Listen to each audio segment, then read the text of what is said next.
Welcome back to Two Brothers Comics. I'm Dustin, and it is time for the new Comic Book Day live haul stream, coupled with a almost midweek Babble-on. Let's hang out, talk comic books, do a little review, grab something cold to drink, hit the like button while the intro plays, and stay tuned.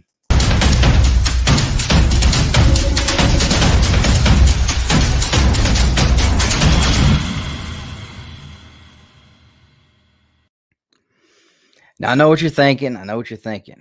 Come on, man. Wednesdays, Saturdays, like where's the other guys? Like, there's a lot of Dustin time here, and that's okay, because honestly, like, we know who the workhorse is around here, and that's okay. Sometimes it's okay to be the workhorse because you got one guy making comics, you got one guy editing videos about comics. Like, somebody's got to be the face here.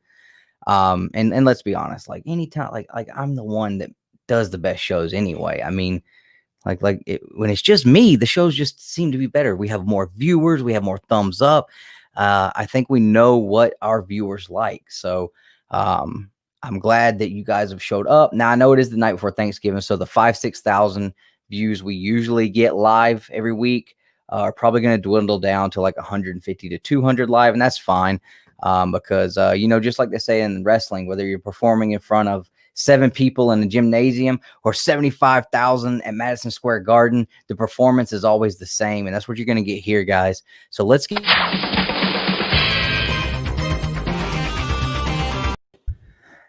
Justin, I was just telling everybody like how I wish you guys were here, because the shows are always so much better with you and Nick here, and so, like, I'm glad everybody's going to be able to get the full effect tonight, man, because shows are always lacking when you guys aren't here. I think you're selling yourself short. You are the face that runs this place. Well, I appreciate that, man. I do. I definitely appreciate that. It's always nice to have the people that everybody wants to see here, though. Glad you could take a break, man, from making all that comic book content and come hang out tonight, though. I'm trying my hardest not to work Thursday, Friday, Saturday, or Sunday. We'll see how far I can make it. We'll see how long I can make it. Till you get that email, right? Exactly. Till you get that email. I expect that email in like 3 hours. We got a book that's got to be put out on Thanksgiving. Oh man. So we talked about this on Saturday night, and you brought up an idea to me. Would you like to let everyone in on what we're kind of doing tonight? Sure. Yeah. So traditionally, if you didn't know, Wednesday night before Thanksgiving is usually the busiest bar night of the year, as everyone comes home for Thanksgiving and they go to the bar Wednesday night and they drink and they catch up with old friends and they just hang out and have a good time. And obviously we can't go out to any bars tonight because the weather is pretty crappy out. Yeah. So I said, hey, Dustin, why don't we hang out for a while, pour ourselves a few drinks, and just extend the new Comic Book Day pickup? Absolutely. Absolutely. Did you bring yourself a drink? What do you got going on, man? I did bring myself a drink. I had to search deep into the freezer for it, but I found it. Awesome. Awesome. Well, you guys know I got the bro bottle, as always. Always got the bro bottle handy here. But just for tonight, guys. Just for tonight, I got a little something in here, though. It's been a horribly rough week at work. Horribly rough week at work. I hope this ends up being good. I really do. Let me give her a little shake, though. Just for... Got to give her a little shake just for good measure, though. It's not a protein shake either. Like water and protein shakes. Like, no, not tonight. I hope it's a weird color. What? I hope it's like a blue or a green or a red. Ooh. Oh. Is that it's not a White Russian. It is, though. Oh, okay.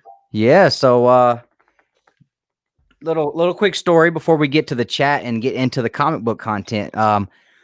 My wife, my brother, and my sister-in-law got me on a cruise ship quite a few years ago.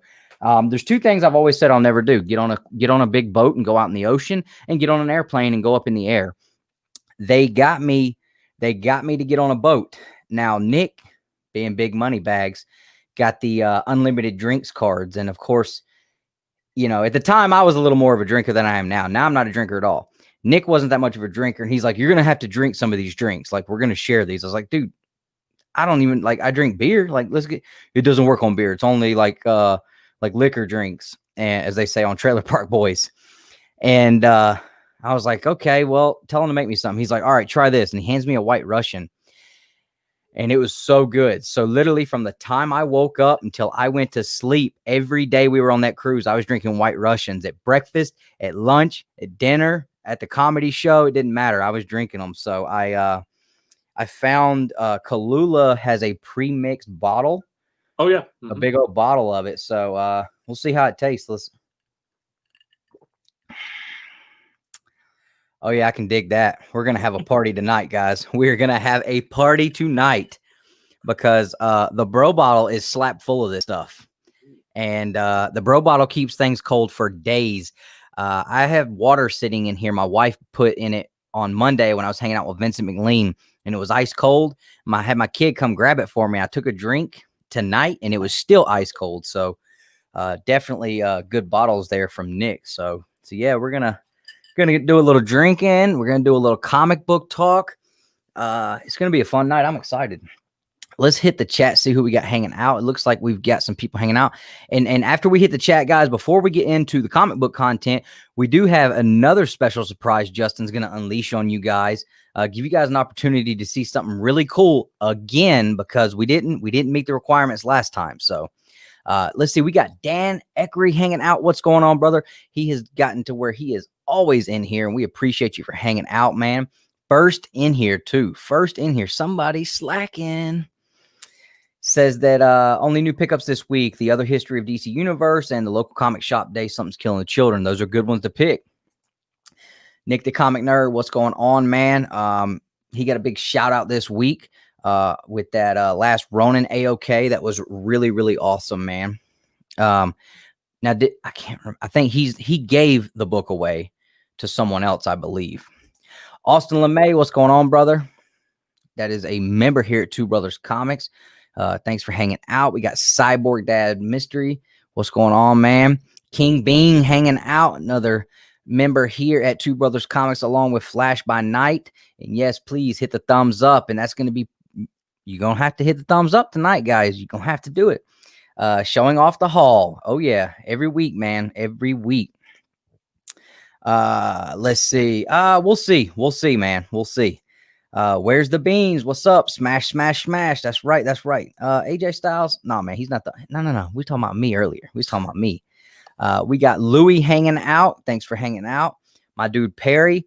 What's going on, brother? I enjoyed watching the replay on the live stream last night. If I wasn't just getting beat upside the head this week at work, man, I would have jumped on with you, man. Miss hanging out with you.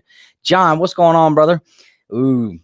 The king is coming back this week to reclaim his throne. I hope you do it, man. I hope you do it. If I can jump in the ring and slide you a steel chair, I'll do it. Anything come out today? I don't know, Jared. If anything, I don't know, brother. Nothing. Oh, yeah. Something Stargazer #2 came out. That's right. Yep, that's what it was. Let's see. Oh, no, we're not getting that far. Absolutely. What better place to spend Thanksgiving Eve than here hanging out with two brothers? Bearded Comic Bro. What's going on, Greg? Good to see you, man. Good to see you. Let's see. Yeah, I mean, how could it get any better? How? Tell me. William Smallwood, what's up? Comic Man Andy, what's going on, brother? Comic Man Andy likes to pour him a nice little frosty beverage and talk comic books. So, thanks for hanging out, guys. Make sure if you haven't already, hit the thumbs up. And Justin, tell them why. So here's the deal, guys. It's a special night. I'm drinking. Dustin's drinking. It's the night before Thanksgiving. If we can get 30 likes, I'm going to open one of these. You remember these. And I'm not just saying open out of the box. I will take them out of the blister card that they are on once we get them out of the box. And these are extremely limited figures here, guys. Like ones that I was not planning on opening. Right. He did not plan on opening those. That is for sure. Let's see. Yeah, okay. Whatever, Greg. Whatever. Look, we were hanging out with Jared, talking to Jared, bringing him on the show before he sold out Dryfoot, okay? Because we love Jared, all right? You're just trying to jump on the all-star Jared Luan bandwagon, all right? So don't come at me sideways, Gregory. No mixers. Sometimes I can't drink a lot of beer, man. Like it goes straight. I can't do it, man. Beer just gets me too full, and then you got to work out even harder to get. I just can't do beer all the time, but I do enjoy a nice Corona every now and then, for sure. Right on, man. Right on. There we go. Everybody wants to see it. All right, guys. So it's new comic book day. We had a pretty awesome week this week because we did get those local comic shop day exclusives, which are always fun. This year was a little different than years past because I know for one, like Boom Studios usually does their almost like a mystery box for local comic shop day. They call it their Boom Studios blind boxes, and they do them for Power Rangers. So like they would throw the hardcover collected edition in there. They would throw an exclusive cover and like 3 other issues in there. And that was actually the first comic book. That was the purchase I made the first day I bought comic books. I bought some individual issues, and Josh talked me into buying a blind box. So I've always kind of been partial to those, and Josh always makes sure that I have one. So I hit him up this year. I was like, hey, man, what's up with the blind box? Did you get one? He said they're not doing them this year. They're just going to put out exclusive covers, and that's it. And I was like, okay. And then I saw the exclusive covers, and I was like, well, I don't like those. So I didn't have to buy 2 books this week that I otherwise might have bought. So no big deal. I got the hardcover on pre-order. It should be here in a couple of weeks. And I didn't have to spend the amount of money that I would have to get the blind box. So it's not too bad. But yeah, I got the BCW store folio here, slap full and ready. I got some cool stuff in here for me, and I got some cool stuff in here for you guys. So let's check it out. If you guys have not already, man, tried these things. They are so awesome. I'm telling you, I have been putting my stuff in a little cardboard box or just keeping it in the grocery bag that they come with from the store that I go to, and hoping that they make it home okay. So let's see. We will save those for last. All right. So I picked up. Let's do the bam. So we already know the Raph came out. So I picked up the Donatello. Leonardo will be next, and followed last by Michelangelo. These are really cool. The covers are awesome. I'm usually not a fan of the negative space covers on anything, but for some reason they work really well with the turtles. So that was an awesome pickup there. Something's Killing the Children number 10, the second print, because I just buy anything Something's Killing the Children, and orange covers are pretty cool to me. You don't see a lot of like all orange covers. Like it's just not a thing. There's a Captain America one I have that I love, but that was a cool cover, even though he got destroyed at the end of the first issue he was in.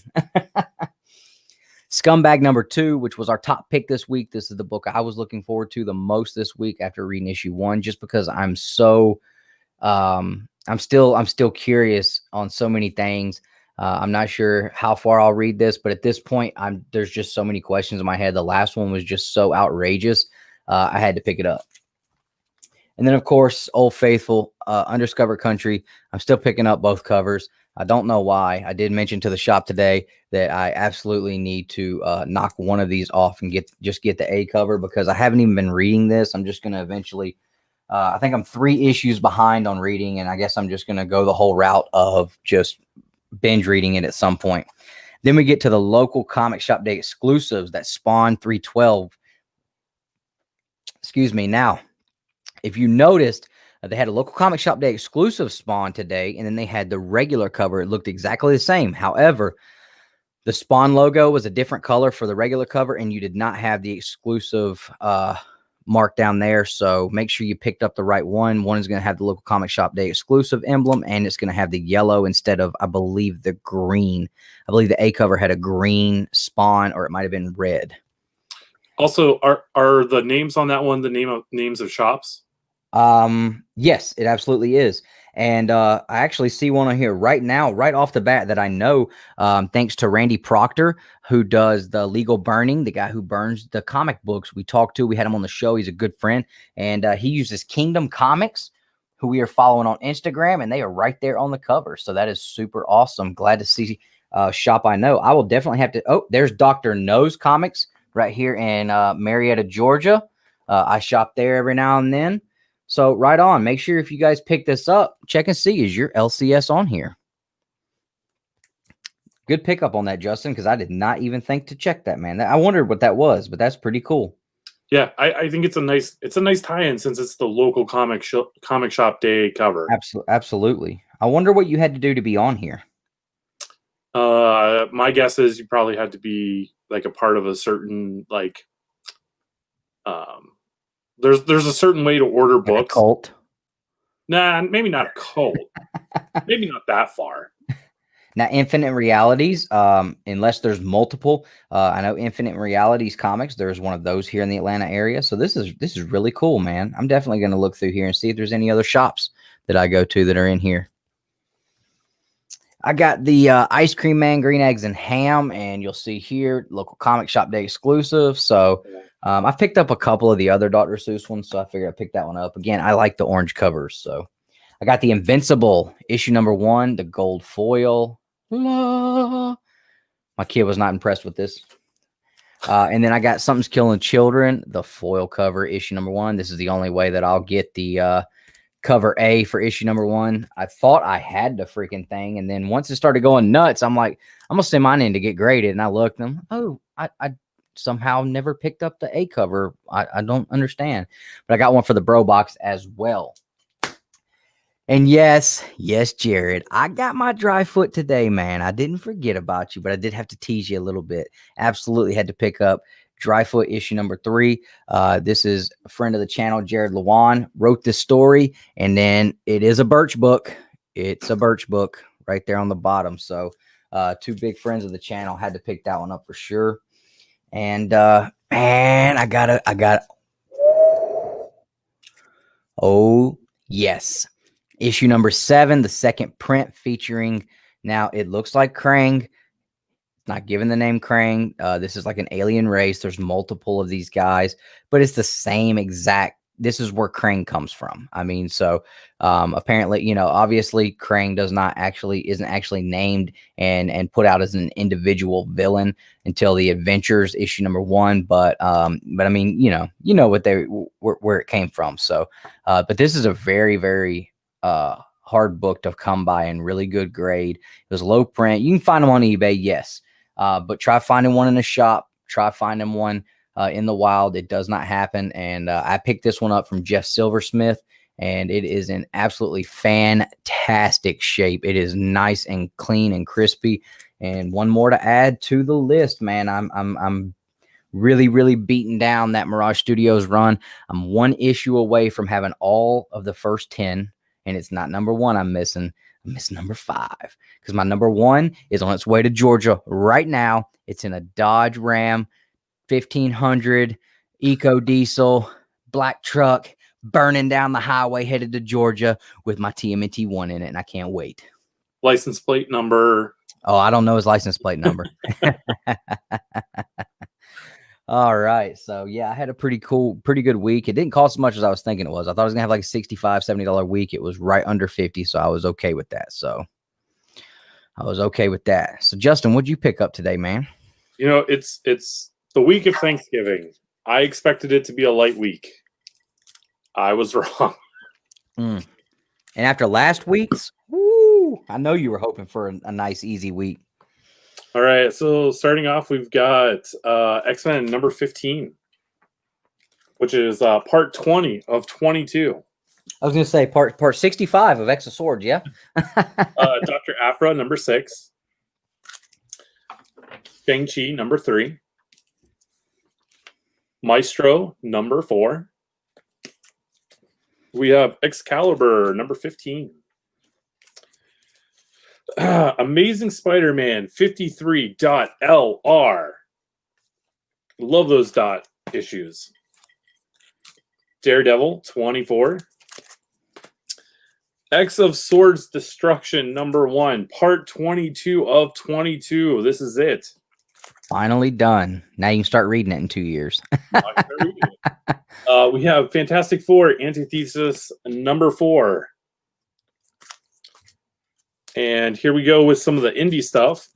Kaiju Score #1. This is the only book that I read this week. I liked it. I'm looking forward to see where it goes.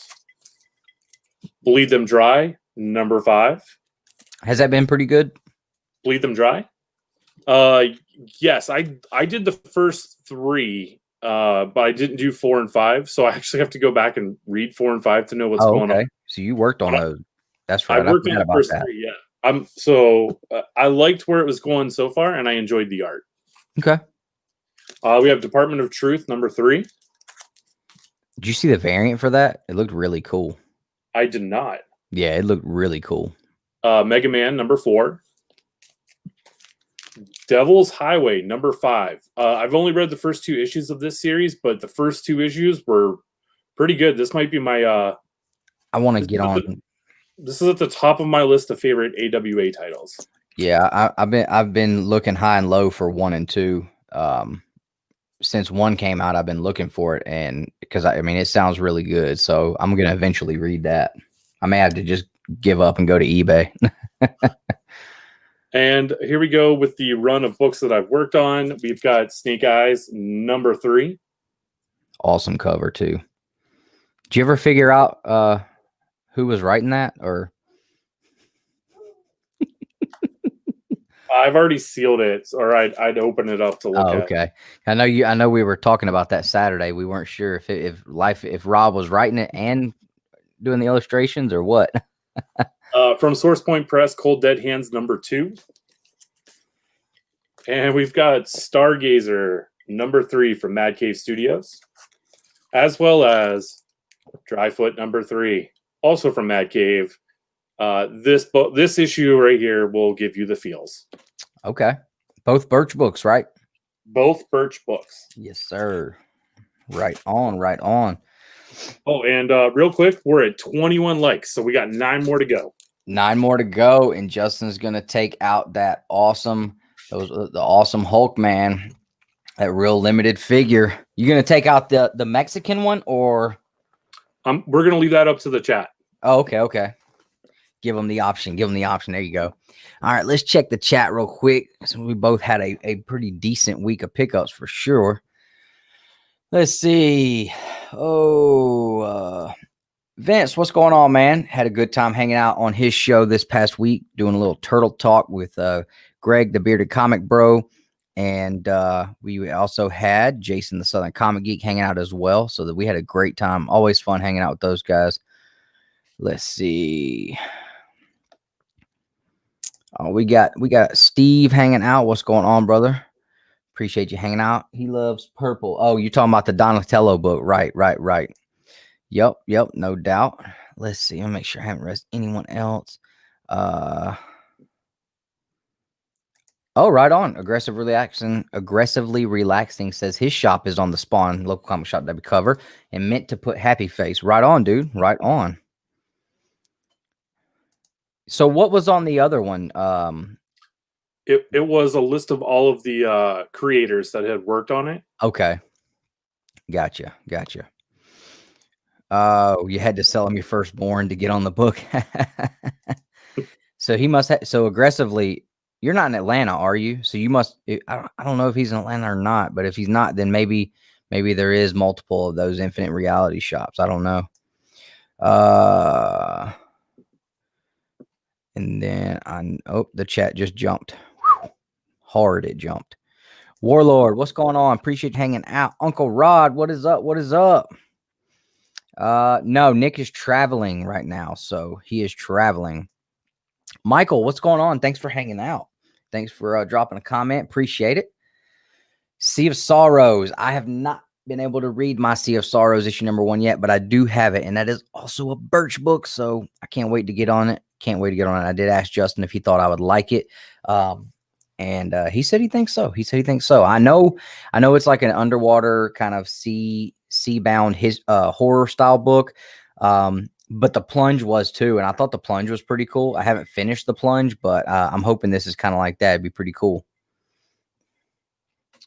Apparently so. Apparently so. But it is comic book, so you know. I mean, in the IDW run, they all become who they are through reincarnation anyway. They were all human at first and came back reincarnated. So who knows? Who knows? Okay. All right. So right on. So, okay. Cool, man. So he is Atlanta. Go Braves. Yeah. I don't know where they're doing okay right now, but you know how they do, man. They get us all geared up and then they'll even win 16 pennants in a row and then they'll just break our hearts in the playoffs, man. We got one, though. We got one. I grew up a Pirates fan. I don't want to hear it. Yeah, that sucks. I remember 1992 very clearly. Congrats, Burke. Congratulations, bro. You hit it quick, man. Right on, dude. Way to go. Steve hitting 1,800. Awesome, man. Awesome. Steve's been working them subs hard, so that's awesome, man. Congratulations on that for sure. Are indeed necessary. So I almost said what was your favorite book you picked up this week, but you know what? Let's do like a preemptive. Have you read anything? The only book that I read was where'd it go? This was the only book from this week that I read. Okay, so out of the stuff you haven't read, then like, what's the one thing you're probably most excited about? Like, what do you anticipate possibly being your read of the week? Devil's Highway, probably. Devil's Highway. Yeah, I mean, like I'm not counting Dryfoot or Stargazer or Snake Eyes because I worked on them, and I feel like that would be cheating. Otherwise, if you're still here, it's going to be Dryfoot always. Oh yeah, definitely for me, Dryfoot, and followed closely behind by Scumbag. So honestly, like if it wasn't for the local comic shop day exclusive books this week, I would have had a really light week. I would have picked up Donatello, Something's Killing the Children second print, Scumbag, and Undiscovered Country and Dryfoot. I mean, I would have had 1, 2, 3. I'd have had 5 books this week had it not been the local comic shop day exclusive week. That sucks, man. That sucks. Oh well, it's all good because we got some awesome books. We got some stuff for the bro box, and we've got the bro box is like over full for this month. So some of this stuff is gonna bleed over into next month at this point. We are gonna draw for the bro box this Saturday night. Nick will be here in-house. So he's got to be on the show. And I think we're gonna break in the new set I built in the studio here for me and Nick both being here together. Be a little more comfortable for us, and we don't have to be on top of each other like this. And we will be drawing for the bro box this weekend. So Friday night is the cutoff for joining as a golden tier member to get in the drawing for the bro box. So if you haven't already and you'd like to get into that, this month's bro box I know has a copy of The Last Ronin, a cover. We've got exclusives from 616 Comics out the yin yang. We've got some Mad Cave books. We've got local comic shop day exclusive books. We've got some of the other hot books that have come out this month. So this month's book box is definitely going to be pretty sweet for sure. And of course, it'll come in a BCW store folio just like this. And Nick will build his wooden crate to ship it out in. And so bro box is always cool. Roblox is always cool. So, yep, we're getting how close are we getting, Justin? We're 2 away. 2 away. 2 more likes. Let's see. Oh, we hit 1,800. Okay, well, right on. Thanks, man. Appreciate that.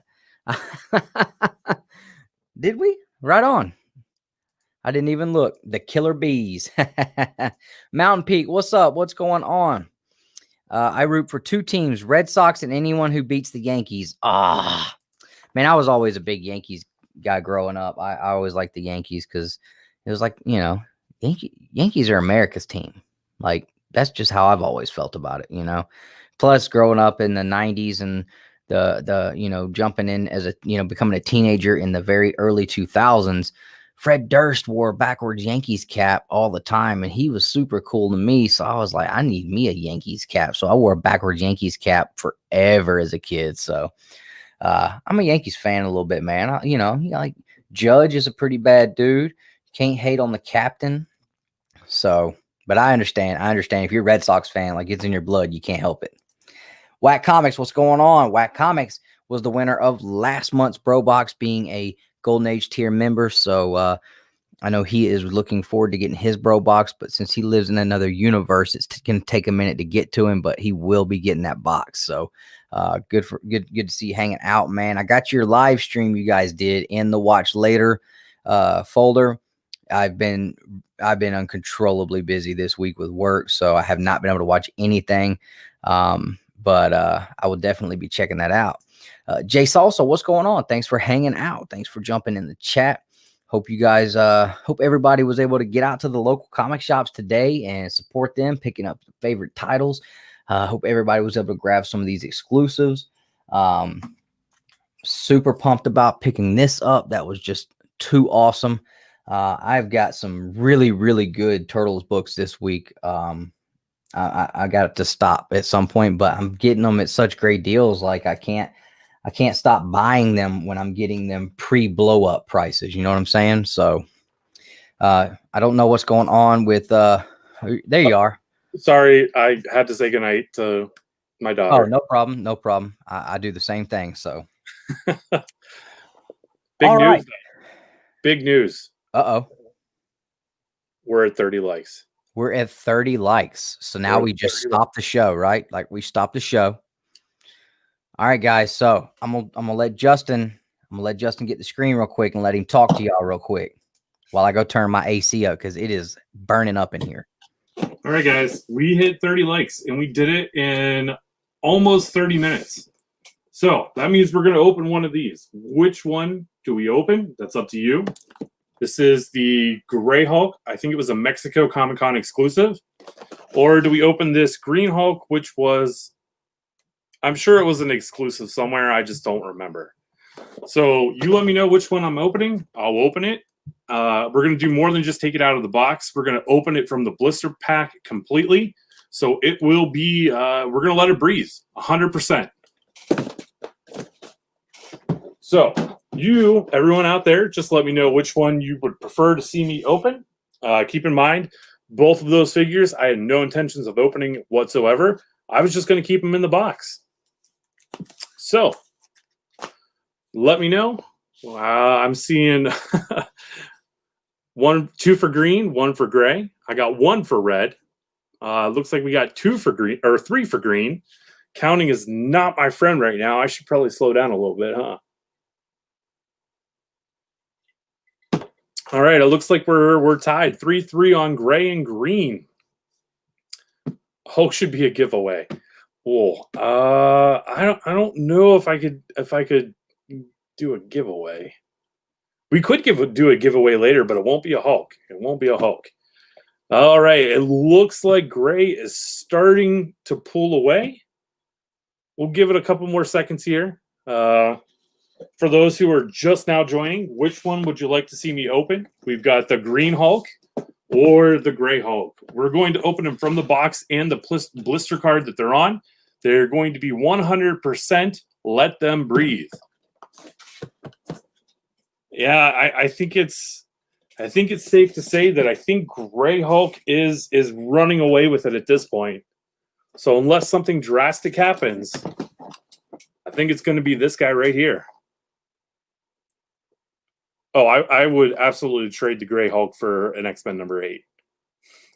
Absolutely.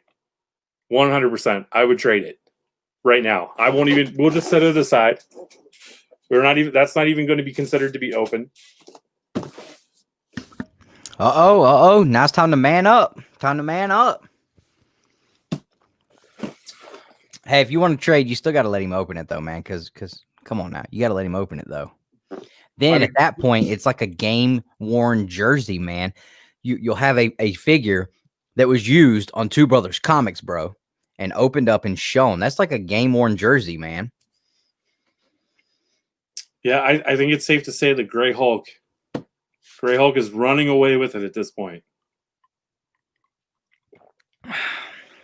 Yep, it definitely would appear that way. So should I even wait any longer, or should we just I don't think anybody's feeling green tonight. That's good. And the night before Thanksgiving, you don't want to get sick. You want to be able to enjoy yourself tomorrow. Oh yeah. FYI, Thanksgiving is one of my favorite holidays. It's the only holiday where you're legally allowed to eat as much as you possibly can and not look down upon for it. I would say even go past the point of as much as you can. Oh, if you guys can see, look, okay, box is open. We see it. You can see inside. See it just hanging out in there. Ooh. Oh my gosh, look at this. Look at that. On the blister card, that blister card is nice. Nice and flat. There we got the back. That thing is freaking huge, dude. Yeah, it is. That thing is a monster. Look at that. And if that's the same mold used for that Red Hulk that you got, dude, that is a awesome figure. I think it is. I just think it's a different head.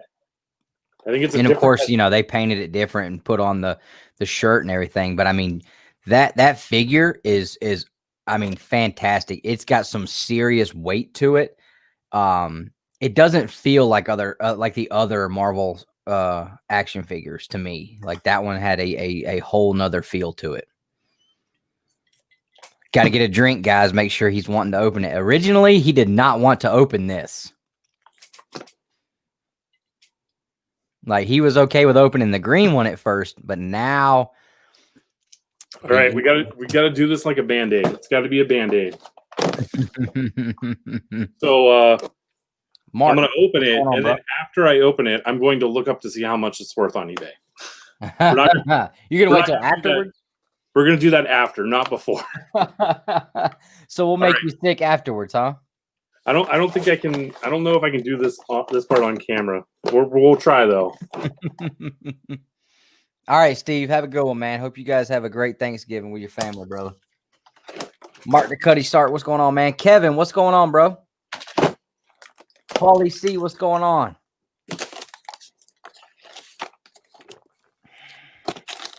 Like a Band-Aid, we're just doing it. It is too late now, man. I hope that thing's not like a $500 figure. What would you do? Would that make you sick?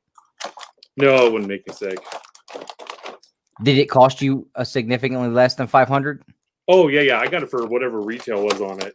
Oh, okay. All right. It is separated man, from the card. You gonna keep the card? That's a cool card. I would keep that, dude. I'm not keeping it. I can send it to you if you'd like. What's the back look like? Perry in here talking about Game Box. Oh, okay, right on. That's cool, man. They made it like the old, it's like an old 90s or 80s card. That's awesome.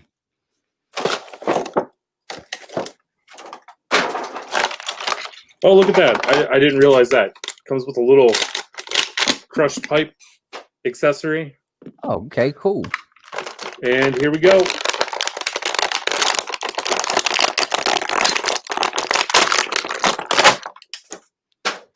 Oh, the blister is gone. Look at this thing. This thing is huge, man. You could shake hands with this figure. And what's cool about this figure is like they're not so stiff that you can't move them, but they're stiff enough. They pose extremely well. Yep, it's whatever Hasbro is doing with their Legends these days. It's good, solid stuff. Oh yeah, good, solid stuff. So there he is, out of the package. That's awesome, man. Can't believe we did it. Hey, thank you everyone who hit that thumbs up button. What's a likes up button? Yeah, we appreciate it for sure. For sure. So let's see how much this bad boy is worth, man. I'm excited to see how bad you messed up, man. I'm almost worried that it's probably only going to be like a $50 figure, and I built it up, and it's not gonna, Be worth the hype. People are going to go take their likes away. Exactly. What's up, B. Ramey? All right, we'll let's see here. And that thing just came out this year, right? Like that's a new figure. Okay, we're looking at. Well, the good news is I can sell it loose for $50. Okay, there you go. Looks like brand new in package. Unfortunately, I'm sorry, everybody. We're only looking at about $60. Ah, okay. Wah, wah. Sorry, everyone. It's still worth more than you paid for it, though, right? Absolutely. Okay, well then as long as it's like not like a $5 figure and you paid 30 or 40 for it. I mean, that would suck. That would. But hey, you don't buy them for that anyway, right? No, absolutely no. Retail is what I buy them for. That's right. No, I'm saying you don't buy them for holding value or resale value. No. I mean, they go in them cases behind you. You got a spot picked out for him already, or is that something you're gonna have to work out? I mean, he's pretty big, so it's something I'm gonna have to work out. Like I might just make a Hulk shelf because I've got this one. I've got a red Hulk. I know I've got some green Hulks floating around here somewhere. Don't you have the Gladiator Hulk too, right? I do. He's hanging out somewhere. Now, is that one the same mold as well, or no? That was actually made by a different company. It's made by Diamond Select. Oh, that's right. Right. I got you. Okay.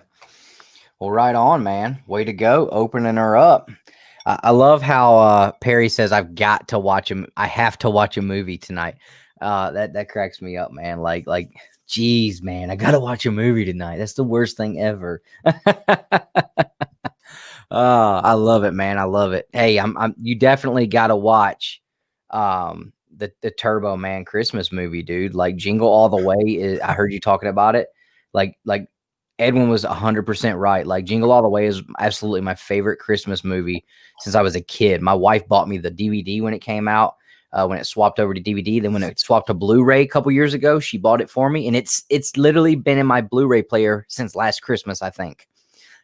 So can't wait to break it out and watch the Turbo Man and Arnold Schwarzenegger and Sinbad. I love that movie. If you haven't seen Four Christmases, that's another one you need to watch. Four Christmases is absolutely fantastic. So funny. Vince Vaughn is hilarious. It's really good. Really good. So Justin Birch opening up a figure he did not want to open up. Ooh. I'm such a wimp. For the record, my favorite Christmas movie, A Muppet Christmas Carol. We already watched Christmas Vacation. Oh, really? We've already watched it this year. We watched it like 2 weekends ago. And yeah, I actually, while I was at work today, I was pulling the whole thing. These guys were walking by and they were like, I think it was the electricians, and like they were all in my way in this closet where I needed to get in there and pull some fiber. And they're walking out for lunch, and they've been literally hogging this closet all morning. I'm like, yeah, okay, yeah. Kiss his and kiss his kiss your you can kiss my like and the guys I'm working with don't know what I'm talking about. And I'm like, dude, you gotta watch. Come on, man. Come on. Russell, what's going on, bro? What is going on, man? Me and Russell we've been talking today. We've got some cool stuff in the works. Check it out, Russ. Bam! Ooh, she looks good too. This thing is clean. Q's a little bit of a press up here on the top would make the front, I mean, almost 100%. I mean, there's a couple little, color breaks on the spine, but where they're at, you can't tell too much. But I'm so pumped to have this. So pumped. So now I think we should get into a little comic talk. Elf is good. Yes, absolutely. Santa, I know him. So a couple things I've read this week. Well, since last week, New Comic Book Day. Before we get into the big conversation topic for comics, I did finally read Grendel, Kentucky issue number 1. And it definitely is one of those issues. It's not one of those barn burner issue number 1s where you just, you sit down and when you get done, you just feel full, like you just ate a big dinner. It's very much an appetizer of a first issue. Gives you a little introduction to some of the characters.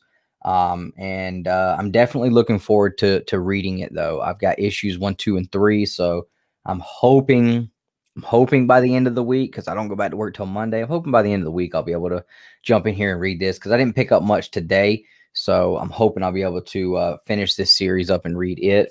But I did enjoy the first issue. And then in Walking Dead #3, I got to read that, and it was really good. I'm really enjoying this series. Like, you know, we've talked about, I haven't read the series, but I am caught up on the show. I did that just a month ago. I watched everything. I'm definitely enjoying this, though. This is really good. Issue 3 was good. He's finally got to camp and realized that his wife and son are still alive, and his homeboy is possibly bedding his old lady down, or at least trying to. So things are definitely about to get interesting. That's for sure. That's for sure. Oh, I made this one a little strong. Did you? Yeah. Yeah. Oh. Oh, okay. Right on. Right on. I'll check that out, man. Let's see. Right? I thank you guys for hitting the thumbs up button. You too, man. Y'all have a good one too, brother. All right. So Justin, what all have you read anything since Saturday?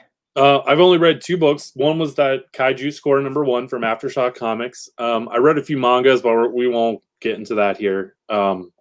The other book that I read, and the reason I read it is because I was told I wouldn't be allowed to show up tonight unless I did read it. Well, I don't know what jerk off made that rule, but that just does not sound fair. You know, technically, I think you're right. I don't think you made it a rule. You just said, don't talk to me until you read this. Oh, man. And of course, I'm talking about Avengers #38. Man. Oh, man. Now, I know everybody's not reading Avengers right now, but let me tell y'all something. My man, Jason Aaron, is absolutely annihilating Avengers right now. It's been great since issue 30. What issue? 30, 34, 33? 33. 33? I think 33. 33 or 34. I mean, is where we jumped on. And I mean, this series has been insane. It has been so good. Very enjoyable. Really, really cool. Cap, what's going on, bro? Hope you're having a good night before Thanksgiving, man. And getting ready to smash some turkey and some taters tomorrow.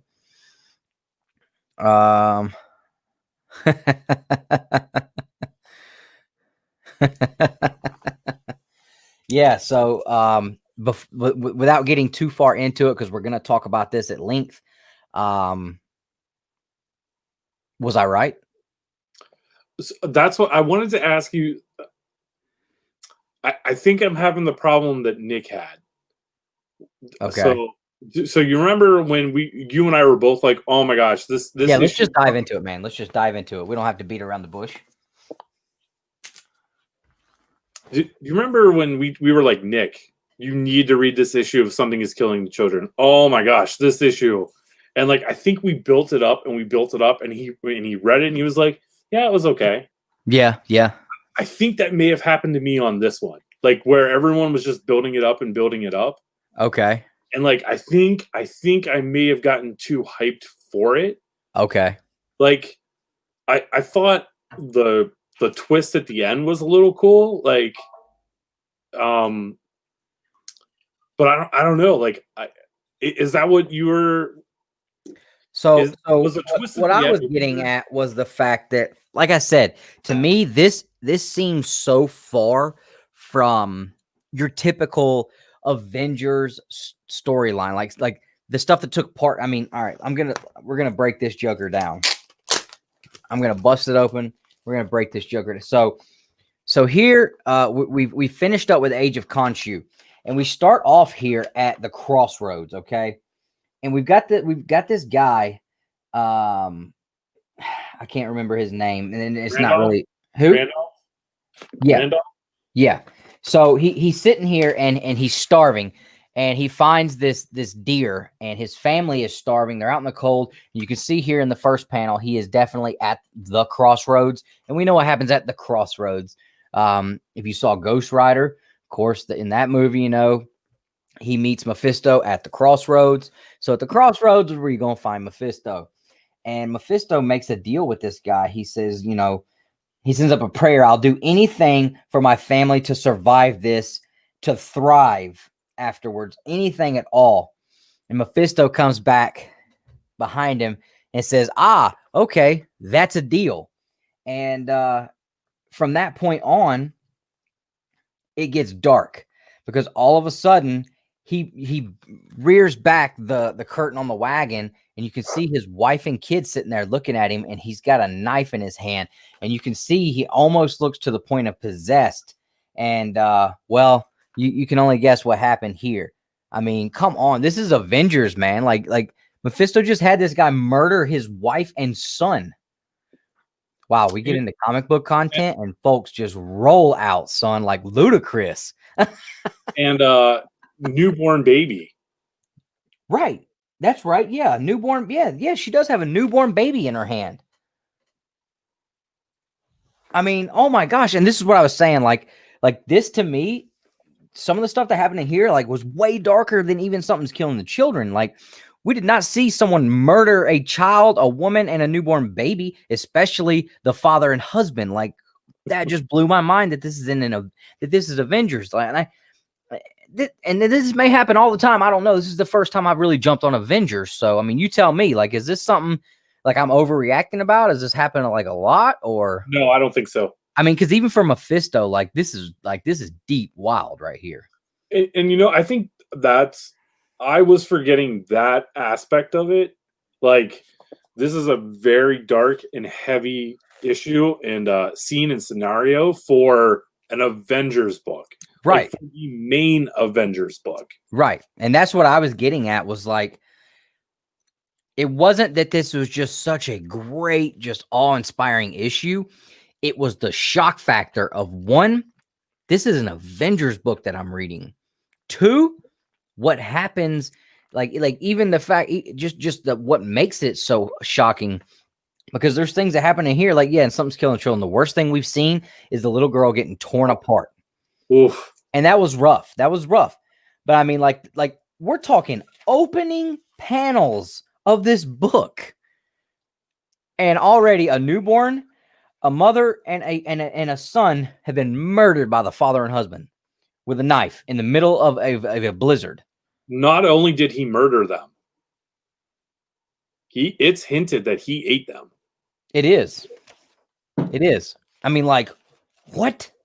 Because he couldn't eat the deer. I mean, it's a maggot infested deer. So yeah, like I'm sitting here like freaking out, like, holy crap. And I messaged Josh because I know he's read it.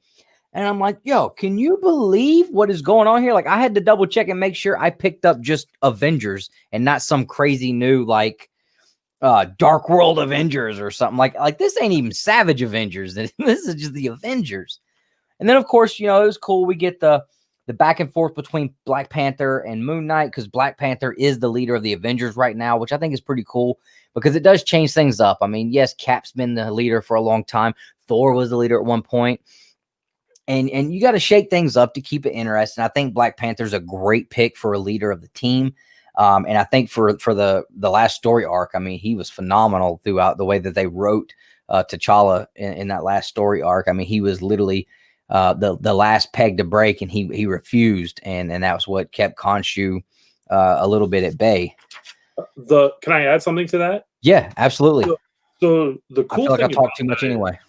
The cool thing about that, him being the leader, is it's not like he's the leader and Cap and Iron Man are off doing their own thing. Like, yeah, Cap and Iron Man and Thor are a part of this Avengers team, and Black Panther is the leader. Yeah, I think that's the cool part about it. Absolutely, that they've been, you know, pushed aside, and T'Challa is the man in charge right now. Absolutely. And then, you know, we get the whole Tony Stark going into a absolute cussing fit. I mean, just a cursing rage here. And, you know, Captain America's like, Tony, is that really helping? Language. Like, you know, Cap being Cap. So that kind of cracked me up. And then we get into this panel. Oh my gosh, this this daggone oh my gosh, I can't. I just lost the word. Double page spread. Yeah, but the splash page, the double page splash page, where you have all of these different versions of Mephisto throughout history and time, and each one of them, it says each one of them, is the same thing. They're going after the Star Child. Is that what they called it? Starbrand. Starbrand, yeah. Dating all the way back to the Stone Age and every alternate universe. And what does Mephisto want? What does the devil always want, Steve? And then he speaks some kind of crazy language, to raise some hell, basically.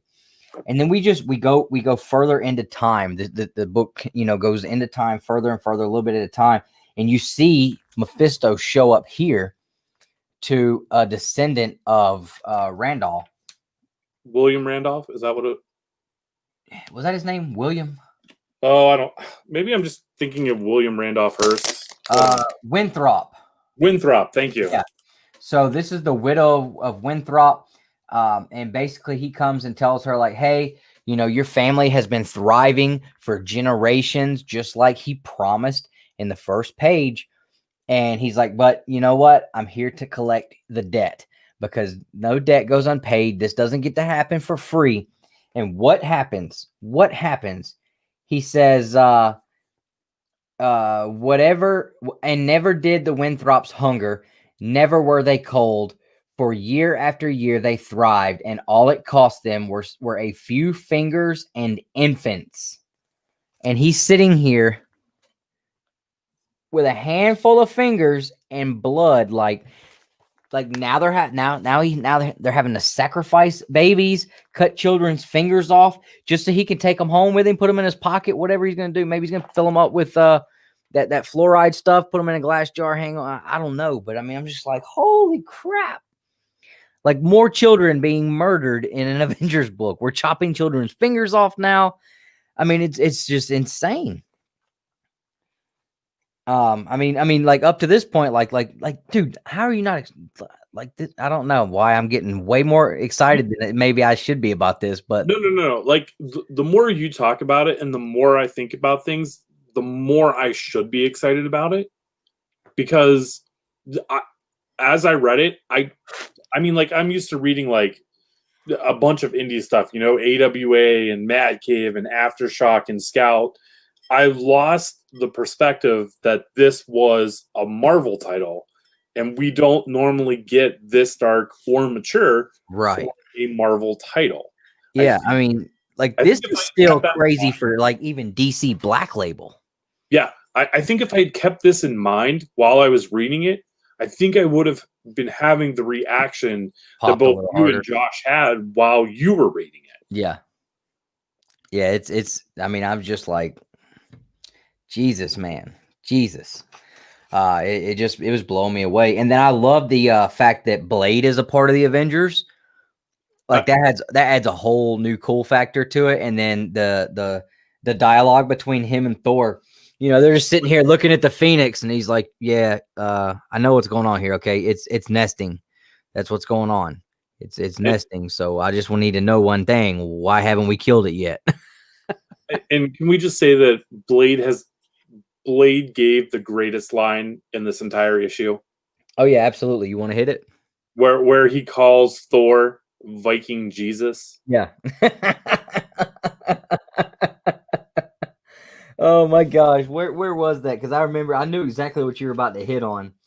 Oh yeah, he goes, you just got to know where to cut off. You just got to know where to cut. You know something, Viking Jesus? Something you ain't said. You know something, Viking Jesus? Something you ain't saying. I can smell it. You got some kind of connection to this Phoenix Force. But yeah, it's fun. Like, he just Viking Jesus. Yeah. I read that, and my wife was fixing dinner while I was reading it, and I just stopped reading it. I was like, so Blade's now a member of the Avengers, and he just called Thor Viking Jesus. I was really excited. And she just kind of looked at me, turned around, and went back to cooking. Does she read comics at all? I tried to get her to read Spider Island, the from Amazing Spider-Man, and I think she may have read the first trade of Why the Last Man. Okay. But she only read those because I asked her to, and I think we were dating at the time, so she wanted to impress me. Now that we're married, she's done impressing me. Oh man, that doesn't sound right. I instantly regret everything I just said. I love my wife. Good. Yep, that's probably pretty good. Yep. And that's how I'm gonna. That's it. So as I'm drinking more, I'm realizing today I have eaten very little, and even for dinner, my in-laws came over and we did a small Thanksgiving dinner, and I had just got home from work. I wasn't even in the mood to eat, and then my wife asked, do you want me to save any of this? Because I was just going to send it home with mom and dad. And I said, no, that's fine. Just send it with them. We're going to be eating this stuff all week. And now I'm sitting here thinking, like, my mouth watering about how much I would enjoy a little toast, a little bit of mayo, some sliced turkey with a little pepper on it, and smash that together and put it into my mouth. Oh my gosh, my mouth is salivating. I may have to drive an hour away to their house and steal some turkey. I don't know. And then we get to so back get into the comic book. We get to this before we went forward in time, now we're going way back in time here. And is this a celestial that we're in here? The crashes on the planet? Yeah. Yes. Okay. And that's is that where the Avengers base is at? It looked like it was the dead celestial. I think you're right. But I mean, seems that's just like me assuming. I don't know if it is or if it isn't. Yeah, and I'm kind of thinking like this is going through the different different Mephistos over the different universes and realms, because here he's a fly, laying 1 billion maggots or whatever he says, which I don't really know what that's alluding to as much. But then we jump in here and now he's a crow, and you obviously see him talking to Apocalypse, and then you see he's a snake, and then you see Hulk here, and then you get this crazy like space shark. Do you know what that's about? It's a space shark, but more importantly, do you know who he's talking to? I am lost on this entire page here. Like this part of the story, I kind of got a little bit lost on like what was actually going on. Okay, so Ruben, what's going on, bro? I see you hanging out, man. Nick is in here for just a minute. Right on. Just wanted to hit those guys real quick. So this is the page, right? Yep. Okay, so that first panel, he is talking to Thanos. Oh, okay. So that's why he's telling them, come to Earth. That death hangs out a lot at Earth. Oh, yeah, because it is all capitals and bold where he says death. So, okay. Yep. Okay, and then the second panel, he's obviously talking to Apocalypse. Mm-hmm. The third panel, he's talking to the Hulk. And the fourth panel, which is supposed to be set like 1,000 years or 1,000,000 years in the future or whatever, he's talking to, what you find out in a couple pages, is that some sort of Dr. Doom has evolved into what is being called the Doom Planet. So it's kind of like become Ego, the living planet. He is Doom, the living planet. Okay. Now, what's up with the Thanos monkey? I don't know. I think we would have had to have read that Iron Man Stone Age miniseries to understand that. Oh, okay.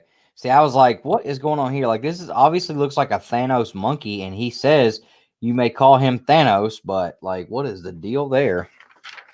Yeah, and I think the important thing to get from these pages that you're looking at now is that it's the same group of heroes that are trying to take on the big bad. You've got a Phoenix, you've got a Thor, you've got a Black Panther.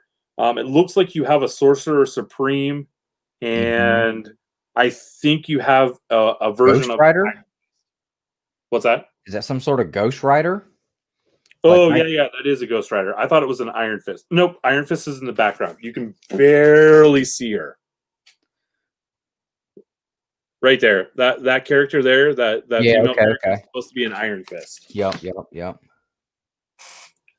Yeah, and then like in this next panel, the next page, you know, you've got the Sorcerer Supreme, like that gorilla looking dude. The Hulk is like gray, and then I'm thinking like right there under Thor's bicep, that looks like a Ghost Rider. Yeah, I can see that.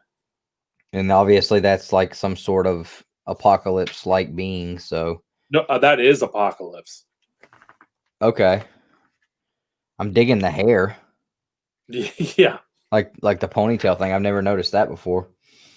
And then of course on the next one we've got, now who's this? Ant-Man, Hulk, Thor, Iron Man, and the Wasp fighting the Hulk. Yep. So it would have been one of their earliest incarnations as the Avengers fighting the Hulk. This looks like when Loki was forming on accident, forming the Avengers by having them go against the Hulk. Now this last one is really cool. Check out this Wolverine as is this Wolverine as the Phoenix? I mean, like, it'd have to be. You got the 3 claws.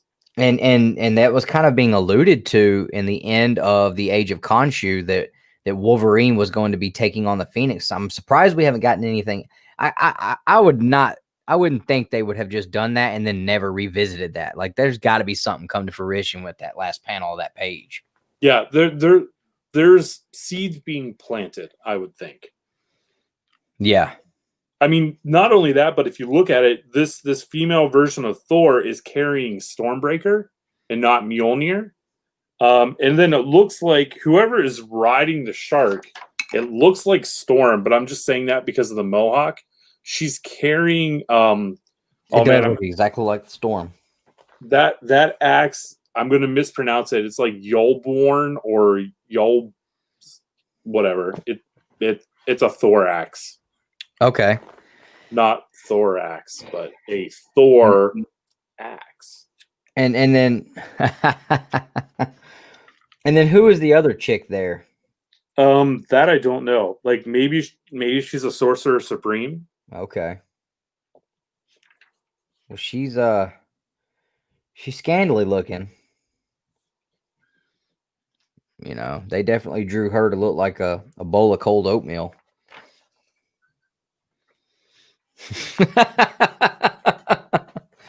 Oh man, yep. As it continues, man, it's crazy. I feel like it's like midnight. It's only 8:40 my time, and I'm like an old man over here about to pass out. We've only been doing this for an hour, and on a scale of 1 to 10, 10 being drunk, and 1 being, yes, sir, I would like another Pepsi. I feel like I'm a good solid 4. Good solid 4, 4.5. Yeah, see, I don't. That's not how it works for me. I just go from I'm good to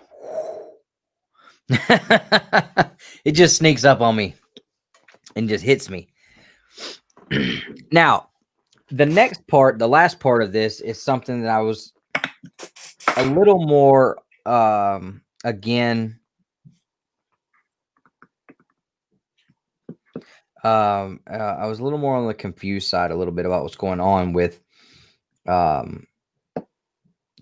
Howard Stark being in the fold now, and like what does he have to do with all this? But again, you know, we have Mephisto killing children, murdering them, this time as a devil, like demon dog that is just frankly badass looking. Sorry, Nick. So maybe this would mean more to us if we had read the Stone Age miniseries. Okay, so that had a lot to do with this, I guess. I feel like it did. Okay. I feel like it did. I feel like we would at least have a better idea of what's going on. Yeah, because it's almost like Howard's like acting as the debt collector as well here. I mean, he's like saying, congratulations, Winthrops, you may consider your debt officially paid in full. Like, okay, this is the last person in your channel, in your family that has to be murdered. And so everything's good. My interpretation is this whole issue, we've been seeing this kind of background story of Winthrop and how he's become like rich and prosperous, and all he had to do was kind of sell his soul and murder his family, right? Yeah. So Howard Stark is also rich and prosperous. So maybe he also had to sell his soul. Yeah. And instead of murdering and eating his children, the deal he signed was just that at some point he was going to become the messenger for Mephisto. Okay. And then, and I can see that, but then the very last panel here, it almost seems like Mephisto has him under like mind control almost. I didn't read it that way. I kind of just read it as Howard Stark has resigned to his fate. Like he has come to terms with what he is. Okay. And is just this is what I do now. This is what I am. It's not going to get any better than this. Okay. This is what I do now. Okay. Okay. Yeah, I can see that too then. Yeah, it's just, whew. And then we see the next page here, kind of giving us a little interlude into the next one. Early humans who were different are left in a burnt place to die, but one young girl whose only crime was being born with red hair finds something else entirely in the place of bones and ash. Something will change human history forever.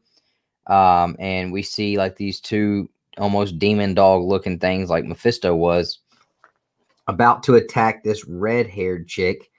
And I'm assuming this is going to be the Lee and Yuck variant for Avengers 4 or Avengers 39. Any ideas on who that girl is? I mean, if we've learned anything over the years, we've learned that for whatever reason, the Phoenix really likes redheads. Yep, and I think that behind her, that the fact that we actually have a Phoenix there. Before the first time I looked at this, oh, it's Legos. Like for a second, I was like, oh my gosh, this is a wraparound cover, but no, those are Legos. The first time I looked at it, I was like, yo, they're about to bring Red Sonja into the Avengers. What is going on? Yeah, I don't know why that was my first thought, but do it into regular Avengers and not Savage Avengers. Yeah. So I mean, I don't know. I am all in on this series. Like this is definitely jumped up to it went from literally being something that was nothing I even cared to read, did not know nothing about what was going on, to immediately being one of my most anticipated and favorite reads consistently every week or every month when it comes out. My big question for you is, after you've read just these 6 issues of Avengers, are you wanting to check out more stuff by Jason Aaron? Oh yeah, absolutely. Like I said, Saturday, he wrote that Ghost Rider. Let's see, I think he wrote the Ghost Rider series. This one here, I think it came out, what was this, like 2016? But this is the only Ghost Rider series that's ever actually been printed in omnibus. This was the 2008 series. Excuse me. That was a long time ago. So he wrote this 2008 Ghost Rider series where obviously you're getting Danny versus Johnny in here. And it's the only one that's been printed in an omnibus. So that's definitely one that I want to read. And I would be interested in definitely checking out other things outside of that too. As I put this back, if I can put it back.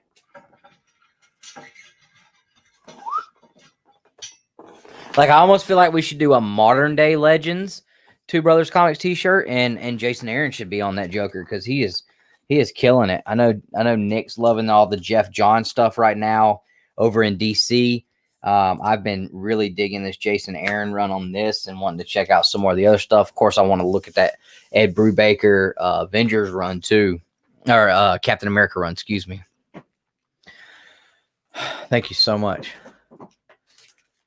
You okay? You feel, huh? Okay. Hold on, I'm going to mute the mic real quick.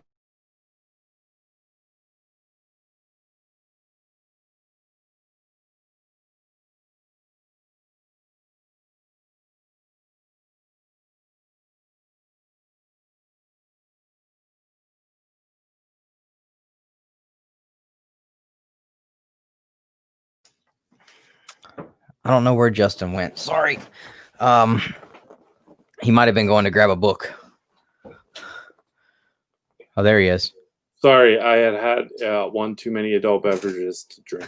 It was like you were talking and then you just disappeared. I was like, oh. Yep. Sorry, everyone. So yeah, I think Jason Aaron is one of those type of writers for me who I really enjoy his Marvel stuff, and I've really enjoyed his indie stuff too, like his stuff at Image and I've just overall I've enjoyed Jason Aaron's stuff. What kind of indies has he done? He's done Southern Bastards, which I think you would enjoy because it's I remember you talking about that. Super gritty, super violent. Well, not super violent, but it's not. It's a story that could happen in the real world. Like there's no like superhuman elements to it or anything like that. Like it could happen to us right now.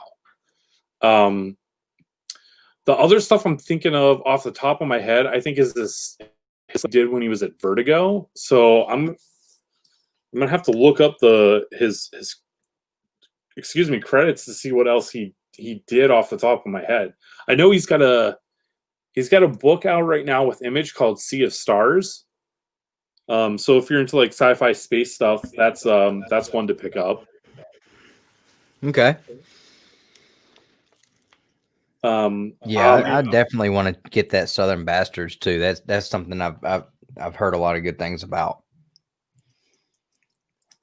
Yeah, I've read at least the first two trades, and I really enjoyed the first two trades. My bad, I missed your personal chat or your private chats. That's okay. Let's see here. I've read the first couple trades of Scalped, which was a book that he did through Vertigo. Okay. It's worth checking out. Let's see here. I mean, he's done a crap ton of stuff at Marvel. But yeah, like that's about it. Like his indie stuff, it seems like he's just now starting his indie stuff. Okay. Yeah, he's definitely someone who I've always heard the name, but this is absolutely the first thing I've really read of his. The Ghost Rider stuff I've been picking up. I was gonna just read it in individuals, and I was like, oh, there's an omnibus. Well, hold the phone. Let me just get the omnibus, because who doesn't love reading an omnibus and just consuming, just sitting down and just getting to just eat and eat and eat. 'Tis the season. That's right. A little turkey sandwich going on here. There's literally nothing better than a nice turkey sandwich on some toasted white bread, a little bit of mayonnaise, a lot of pepper. So yummy. Yeah, there was a reason why Jason Aaron made my list. Okay. On Saturday night. And I think overall it's just I enjoy his work. And to be truthful, he had a pretty decent run on Wolverine as well. I've heard about that too. Yeah. And I put him on my list And then I was like, am I reading anything currently he's writing? I was like, oh yeah, Avengers, which I love. So, I mean, would you say Avengers lines up with the rest of the work he does that you just genuinely enjoy? This Or does it not even compare? This run on Avengers it's definitely a little bit darker, which leads more to his indie stuff like Southern Bastards and Scalped. Okay. So it's definitely more that way. Or do you feel like you're enjoying it just as much as you would his other works, or? Yes. Okay. Yeah, like the only reason why I picked it up to begin with is because he was writing it. Like, well, that's not true.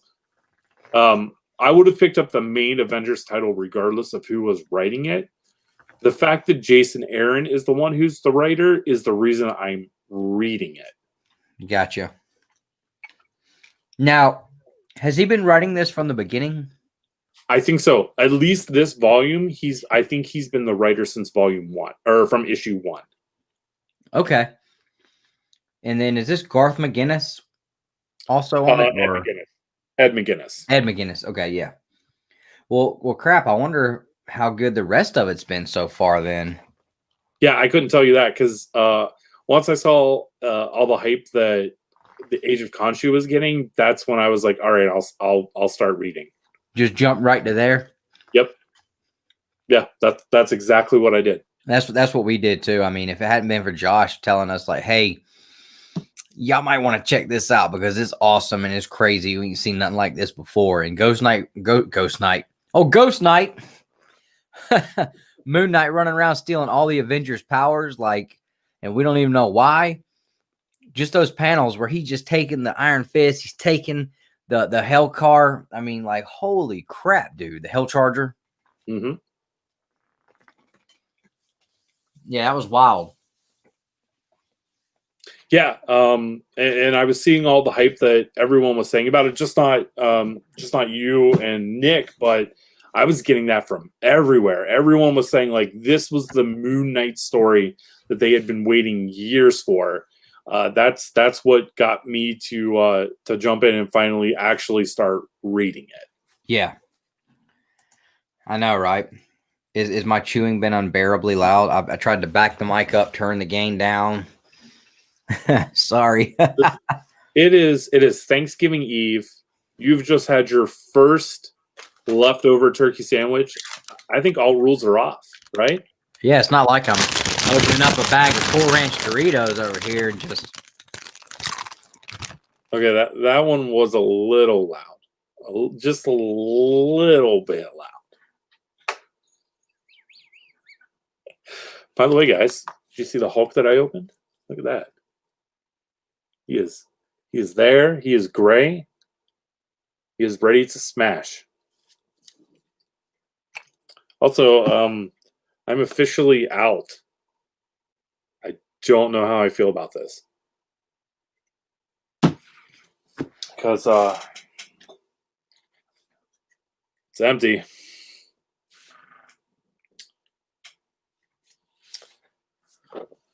And now that I have the full attention and the full camera, let me tell you what really grinds my gears. Nah, I'm just kidding. I'm not going to do that. However, I do have a ton of toys to open. If you guys would like to see me open some new stuff, just let me know. I've got a pile of stuff over here, including there's some Hot Toys, there's some Marvel Legends. If you want to see me open, I got some Power Rangers stuff sitting over there. I know no one here really likes Power Rangers, so you guys let me know. You want to see me open more stuff? We can do that, or we can just hang out, talk, maybe look at some more comics. Whatever you guys like. You're in charge tonight. Also, I need a haircut. I got wings. Look at that. You know the show has gone off the rails when I start pulling out my hair saying that I have wings. Also, I'm hugely uncomfortable being the only one on screen right now. I'm wondering where Dustin is. All right, so we got one vote for open. What are we going to open? What are we going to open? We'll find something cool to open. Open Mando in the back. Mando's already open. Look at him. It's right there. Obi-Wan's next to him. Then we got Scarlet Spider, Spider-Punk, the Advanced Suit Spider-Man, and the Negative Suit Spider-Man. Mandalorian, you guys really want to... No. That's what the Mandalorian hot toy came in. Right there. So that's what this guy... Right there. It's what this guy came. He came in that box. It's an empty box at this point. It's not a bust. I do have hot toys that we could open if you guys want to see hot toys.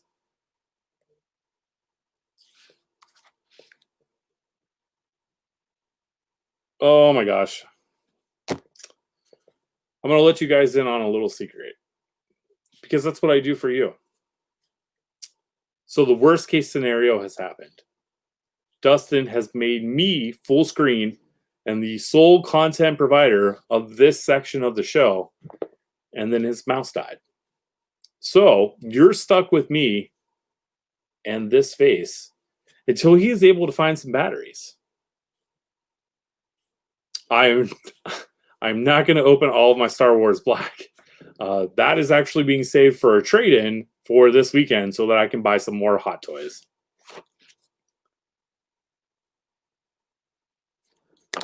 So, thank you, Nick. I appreciate that. I appreciate the support.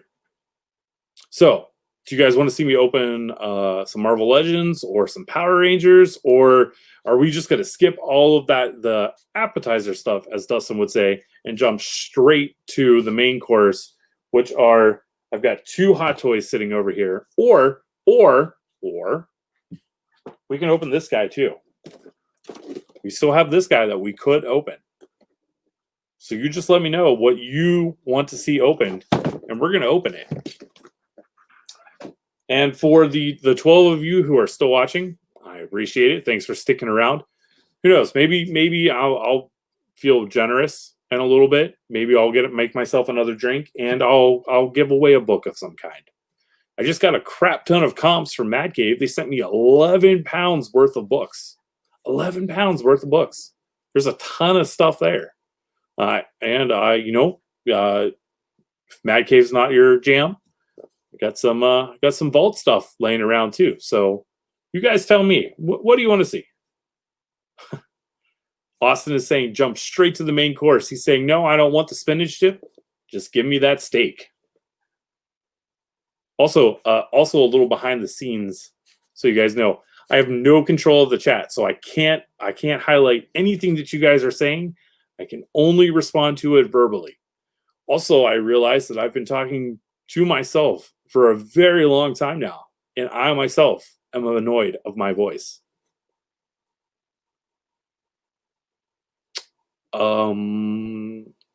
We talked about comics.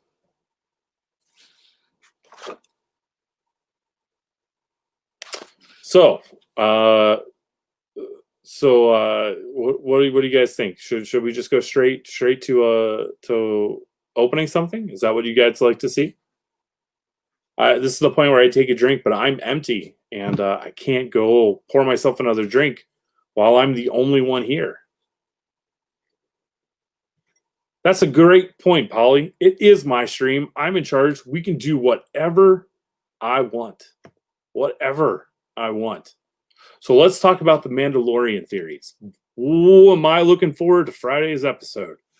I wish Disney would have cut us a little slack, put the episode out tonight or tomorrow night for us to watch since it's a holiday, but unfortunately they did not. So, looks like we're going to open a hot toy. So you guys that are here, let me know which hot toy you want to see open. We've got 2 to pick from. We have got the homemade suit from Spider-Man Far From Home or Spider-Man Homecoming. He briefly wore it in Far From Home. Or, and this is the one that I'm secretly hoping that you guys will pick.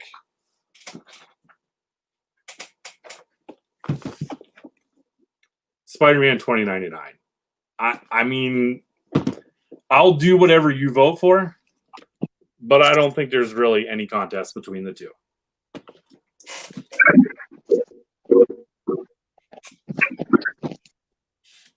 There we go. Thanks, backstage producer. Is Dustin no longer here? I have a feeling he's off looking for batteries. Here, let me move him out. We just got here, and I'm actually down in the basement with some CB radios. So that's pretty cool. Obviously, you're not driving right now. No, like I said, we just got here. Did you hear that? I missed that part. Oh yeah, we just got here, and I'm down in the basement where Kevin has the CB radios and stuff set up. So we could be doing like a double thing where we're not only broadcasting to YouTube, but we could be broadcasting to whoever's listening to the radio. Exactly. Except this technology is like however long old or how old, and I have no clue how to work it. Well, I'm sure there's a YouTube video for that. Ah, there you are. He had to go get his turkey.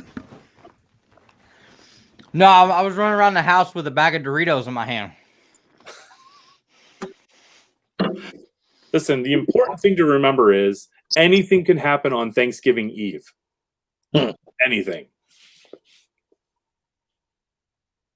Yeah, sorry, I'm out. I drank all mine. Nick, the bro bottle. You hear that? Yep. It was full of White Russians, man. You better lay off them. Two Brothers Comics is having some White Russian collusion going on around here. Oh my God. There's some Russian collusion going on at Two Brothers Comics. We're taking over Key Collector. What? Actually, we're never going to say Key Collector on this channel again. You guys get really upset about Key Collector. Good Lord. So I'm glad to see you made it in safe. Yeah, we just got here, and then that's when I saw it, like literally pulling in, unloading everything. And then that's when I saw your text. I was like, oh Lord. And I jumped on and saw Justin, and then he was like, this is the part of the show when he starts talking about his face. I was like, oh Lord. They're struggling. He's just drowning. I was a fish out of water. So I was like, all right, let's get Ellie settled. And then, so she's up there doing her thing. I was like, let me go down here and see if I can help out Justin, because I don't know how long it's going to take Dustin to get this thing figured out. Thank you for the. What I ended up having to do is I had to get the wired mouse my wife uses, and she's had a rough couple of days, and then some stuff happened, so like she's having a rough time now too. So I'm like, oh my gosh, like everything's just going off the rails completely. Right, Dan? No doubt. The two bros are robbing me. Hey, we can back out, Austin. Justin can do his thing. So, Justin, I am. No. This is. I don't like solo. I don't like solo. What about this? What about that? Okay, I'm comfortable with that. Wait, time out. Before we get to the Spider-Man 2099, Nick, everybody's wondering if there is a Ninja Turtles #1 that has made it to Georgia. We don't need to see it. We just need to know that it's here. No, it's here. It is within driving distance, guys. I could go get it right now. By the time Justin got done talking about Spider-Man, I could have it back here and show it to you. But you're going to have to wait until the Saturday night Comic Book Babble-on to see that Joker. Or you might tune in on the hunt. I might bang somebody upside the head with it on the hunt. I don't know. Well, it was really cool to actually I walked in and Josh wasn't there for New Comic Book Day. I even texted Josh and never got a response. I've been talking to him all day. Well, he didn't respond to me. So my feelings were talking about the second print of Ronin, issue #1. Yeah. It's been pushed back, and now there's issues with getting that 1 in 75. Apparently now they're not sure if he's going to be getting one. They haven't been sent to the printer yet, and now they're not sure how they're going to do. There's something going on with the distribution on it, and Josh is like basically he's going back and forth with them to make sure he's going to get one. Because I told him, I said, hey, Kevin Eastman's coming in, bro. Like, that would be awesome to send to Kevin Eastman at CGC. Well, Justin, I guess Dan Slott's on TMNT with that Marvel method, isn't he? I think it No would comments? be best to keep my opinions to myself. I watched that on the way down, or listened to it, not really watched it. Dan Slott, man, he actually seems like a guy, like a funny guy, but you can tell he is the 30-year-old Marvel writer, been there forever, stuck in his, like, but it was very interesting that they centered the whole thing around Iron Man 2020, and it wasn't as bad as I think people made it sound. But Have you watched it? Is he could possibly work at Stevie B's comic shop. No. Like I said, I honestly think he just seemed really goofy to me. You know what I mean? But to be fair, I haven't watched it yet, so everything I know about it is just other people's reactions. What's going on, man? The only thing that I will say is that I personally do not like working in the Marvel method. Oh no, I wouldn't. That's just me and my own personal thoughts, like regarding that specific way of doing things. I have worked that way before. Yeah. It's not my favorite way of doing things. It doesn't mean I won't do it that way if I have someone come to me and say they want to. It's not my preferred way of doing it. Sorry, I hit the wrong button. Working off a cell phone's not easy. But no, I wouldn't either, man, especially as an artist or a letterer. There's no way. I mean, basically the writer does a summary and then you guys do all the work. Yeah, my experience with it has been the writer writes it and they write some lines of dialogue.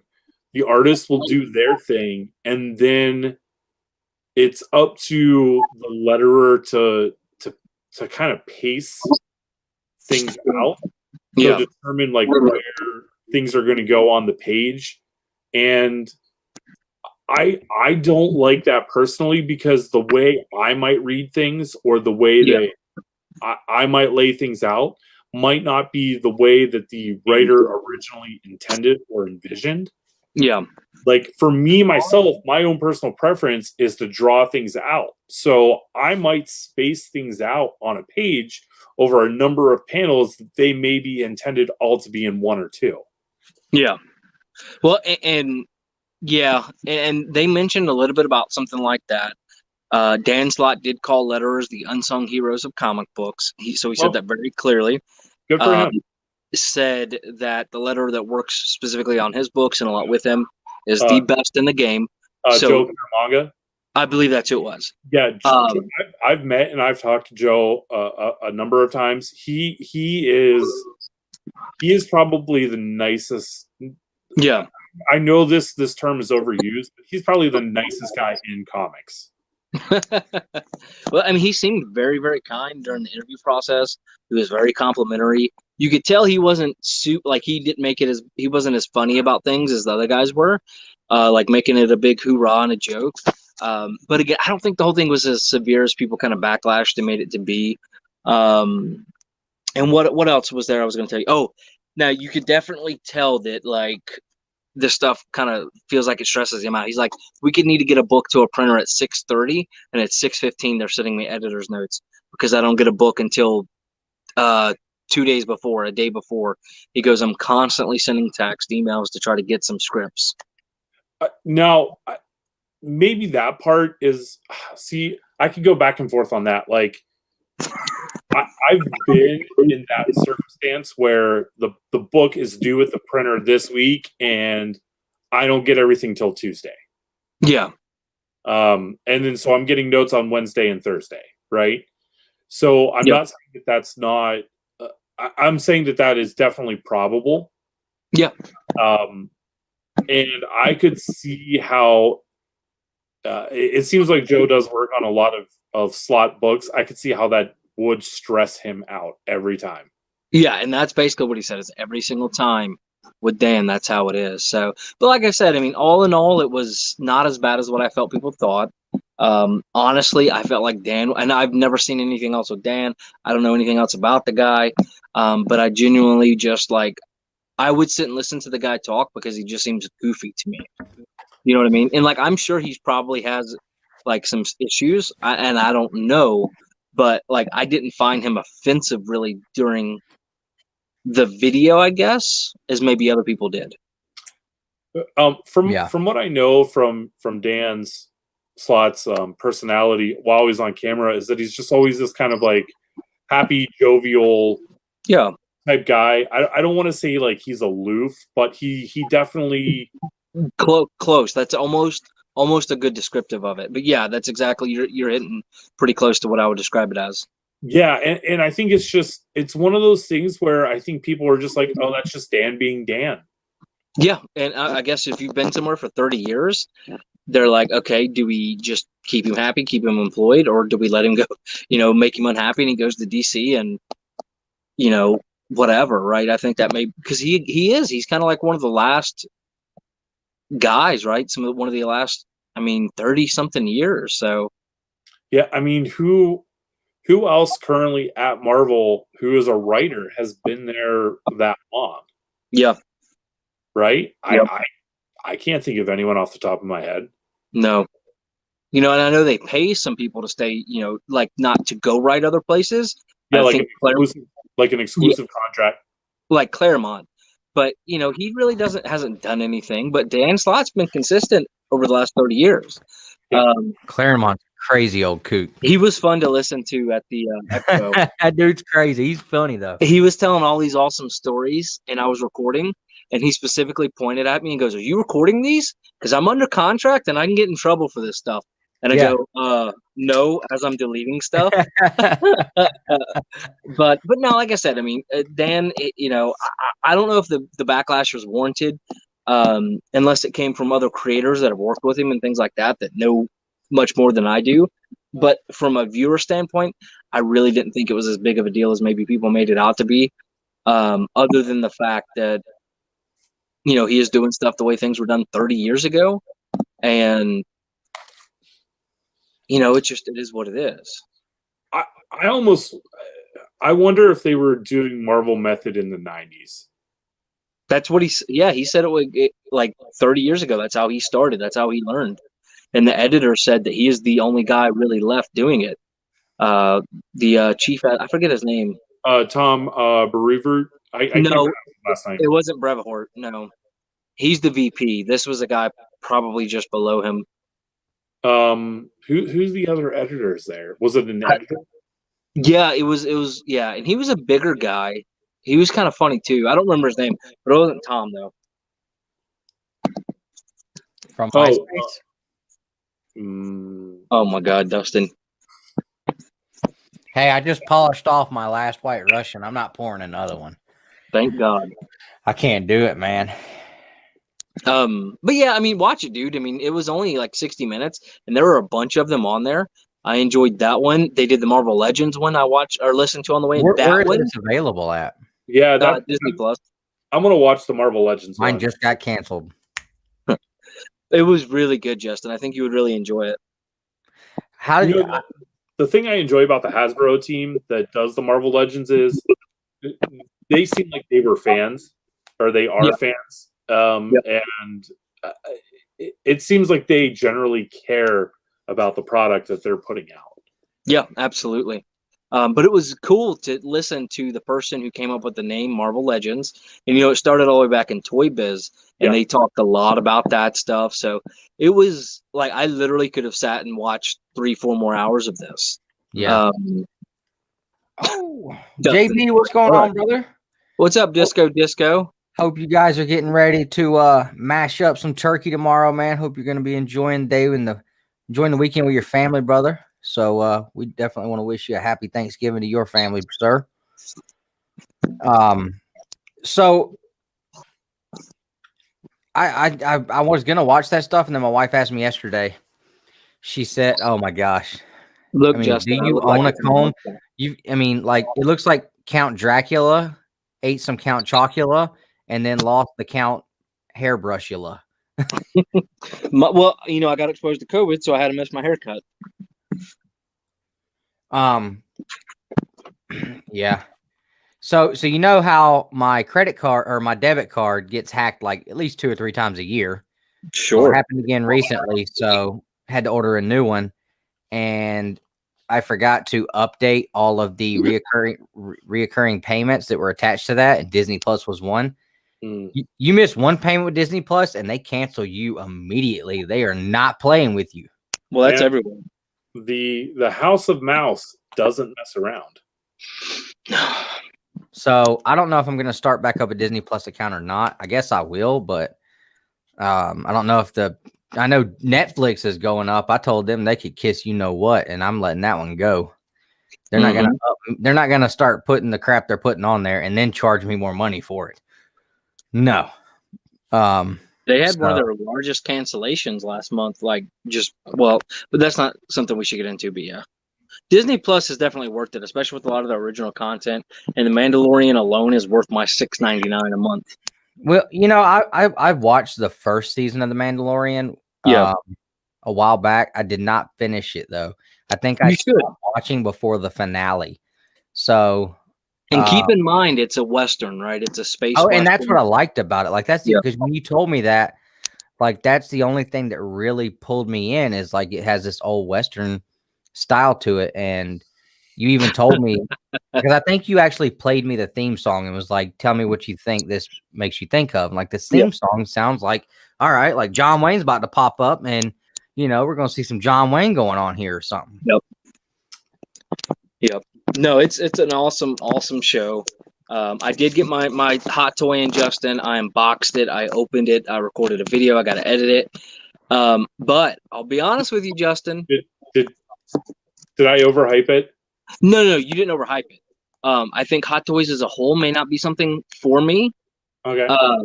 I think definitely I might go more towards the 6 scale, like a 6 scale type statue. But the thing was incredible.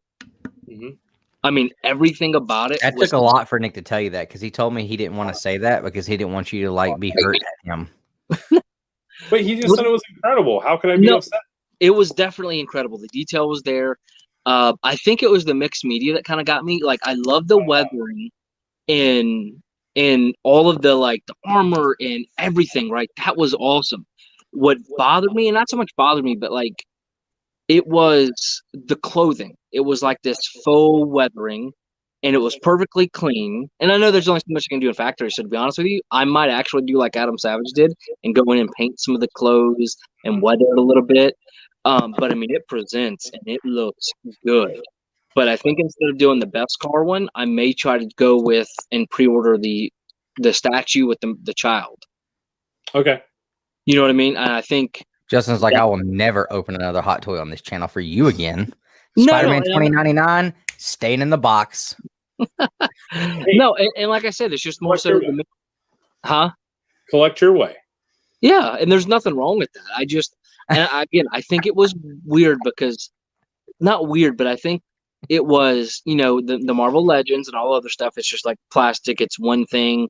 But then you go to the hot toy and you have this massive, but it's the mixed media. And again, all the details there. I don't know.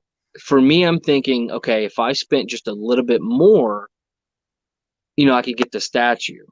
And I don't know. I've only had it for a little bit. I haven't actually displayed it anywhere. I actually have it in the box in the truck next to the TMNT #1. By the way, the TMNT #1, I went to go pick it up. I was like, hey, I got to pick up this comic. It's over here.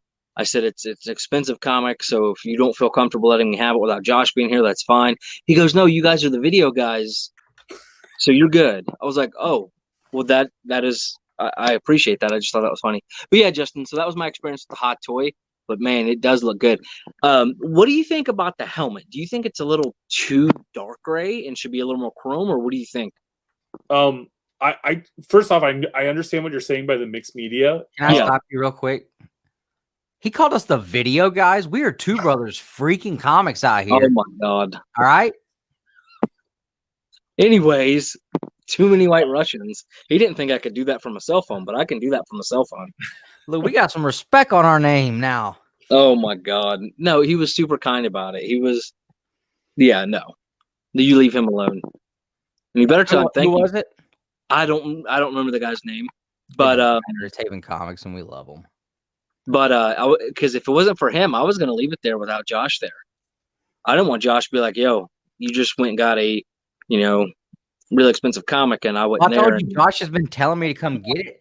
Well, that's why I called you. He got it, and I was like, "Dude, I want to pay for it first." And he's like, "No, just come get it." All right, but go ahead, Justin. So I think the mixed media can be weird sometimes. Like, I mean, obviously the height that it is, it's about 12 inches, right? Yeah. And it's got very familiar with 12 inches. I was about to say that's what she said. It's got real fabric as the clothes on it, on most of them. So sometimes some of them, when I look at them or I get them in hand, the first thing I think of is immediately like a Barbie doll. Yeah, that's a good way of putting it. Right? It's why I haven't pulled the trigger on that Sideshow 1/6 scale Captain America, because I see that Captain America and I'm like, that doesn't seem, that seems too close to like an actual doll than a display piece or a figure. Yeah, and like the Spider-Man, it makes sense, right? Because it's full suit.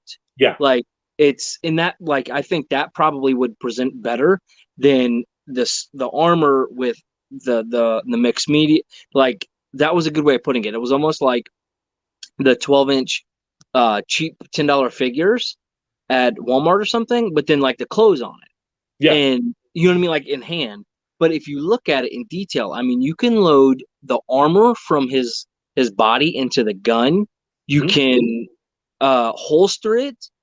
You can what else could you do? You can hold the gun. You can pull off the scope, and he can hold it in hand like he's, like on the show. You could pull off the little like grenade things off the side of his belt. The tracker, all that. So the detail is glorious. But it definitely, I don't know, like, but then when I display it, I'm like, man, that does, like when I put it on this thing with the helmet, I'm like, you know what, that looks really good. I'm glad I have it. And then I hold it and I'm like, the feel in hand just is odd.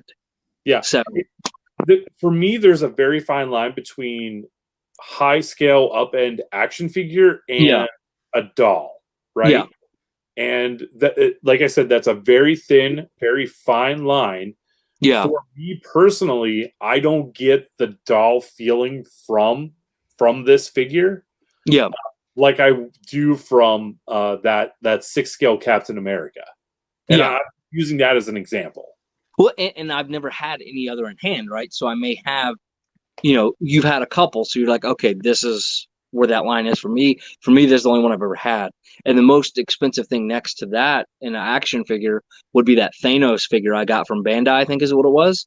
Mm-hmm. And that was not a cheap one. That to me felt really premium for the price, right? It felt like an honor.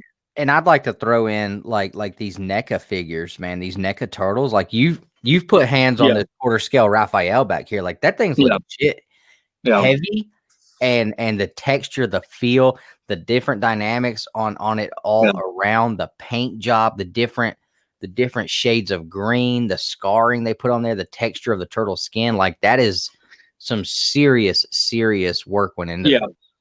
Yeah. So I don't know. Like I said, I mean, I'm not sure yet if I'll buy more. And I was going to pre-order the Beskar one. And then I was like, no, I'm looking at the statue. We'll just go to Justin's house for a weekend and we'll play with all his toys and we'll see what we think. Hey, they're not toys. They're action figures. But anyways, let me go back up here and let me check. I was curious real quick before you go. Okay. Because you got to watch it. I guess you saw I put it in our watch later, and I haven't got to finish the James Tynion, but you watched that Karen Gillan interview with Ross Ritchie. I mean, so you thought that it was pretty good? Oh, yeah. Yeah. Ross does a great job, and he just seems super relaxed and down to earth. Yeah. Like he doesn't seem like the guy that's running the possibly one of the top three greatest comic book distribution publishers, whatever you want to call them, on the planet. I mean, Yep. you know. Hey, I think this is a question for Justin. Excuse me. I have I can throw my hat in here. I would definitely say my personal view would be NECA, and Nick just took the opportunity to bounce. Just you know, I've got NECA, I've got some Hasbro, I've got some Bandai, I've got some of the old Marvel Select. But I absolutely love what NECA's doing all the way around. Even their horror figures, which I don't collect. I've looked at them in store. I think their packaging is superb. I love the way that they do the doors with the window boxes where you have the open and closed door. Their packaging is absolutely fantastic, as Nick would say. And the figures themselves, I mean, they are top notch, in my opinion. Yeah. All right. I'll be right, or I'll be back as long as you guys are still on. I'm going to go up here and see if she needs help putting the baby down. I think that's a tough question for me to answer. No, it's not. My favorite toy line of 2020. I just started this year collecting Hot Toys, and I gotta say, I think that might be my favorite toy line in 2020. I haven't gotten my Super 7 Teenage Mutant Ninja Turtles in yet. Or that Toka and Razor. You ain't got them yet. Yeah, I mean, once I get in those Super 7 Turtles, I might change my opinion. The NECA stuff, I've really been enjoying those Toon Turtles that they've been putting out when I've been able to get them. Did you get Super Shredder yet? Super Shredder has not. I ordered it from the website. Okay, so yeah, I'm excited to see what your thoughts on Super Shredder are, man, because he is awesome. Yeah, so I got to wait for Super Shredder. I have to wait for Toka and Razor. Shipping next week. I still have to ship my pile of loot, which has the Super 7 Turtles in them, which I'm really super excited for. It's hard for me to just, ooh, look at that. Look at those. Look at those. What? But there's another one? Oh my gosh. Oh my gosh. Wait. No. Stop. Man.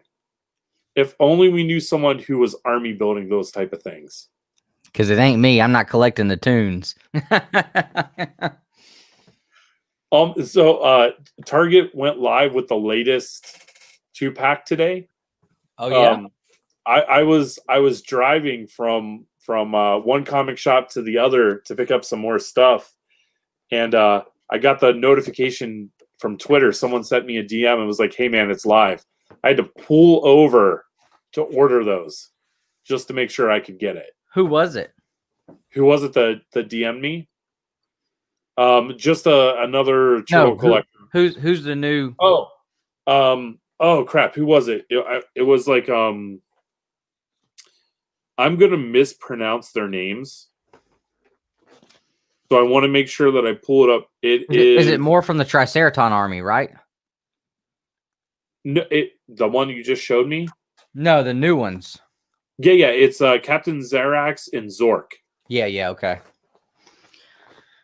Yeah, so I was able to order that. Okay, yeah. Yeah, man, the turtles are awesome, man. I've got the entire set here. I got the Raph Casey Jones 2-pack, all 4 individuals. Justin has them too. I mean, this thing here. I mean, this thing is monstrous, okay? This is the quarter scale Raph in disguise. I can't reach the small one, but this is the regular size Michelangelo from the same line. And I'm telling you, these quarter scales, dude, you cannot mess around with these quarter scales. Now, this guy here, super hard to find now, and he's getting super pricey. He's upwards of $350 to $400 now on eBay. But they did do a restock where you can pre-order at Big Bad Toy Star over at BBTS. You can pre-order the other 4 turtles, like this, right now, I believe you can still get them. Yeah, and Austin, I do have the Mondo 1/6 scale turtles. I think these are pretty much sold out everywhere for retail price. The big thing here is we do have Turtle Tail. Uh-oh, that is awesome. That is cool.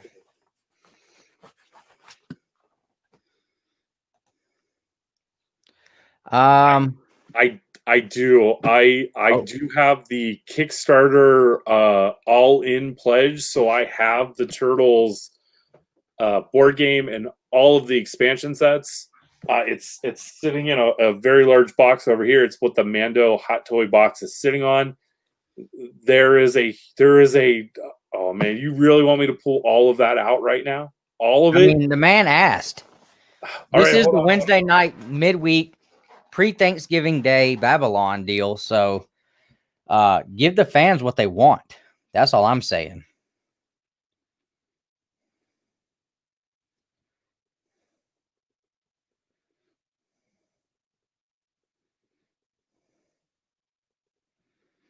Sorry, guys. I just remembered Justin left, and I just leave you guys hanging here. Man, I appreciate everybody hanging out. I know it's Wednesday. It's the day before Thanksgiving. I was going to say, I've got this 2-pack here.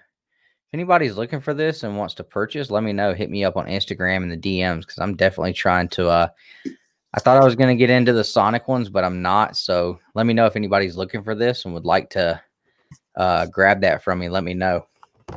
So just for the record, this box is super heavy because it's filled.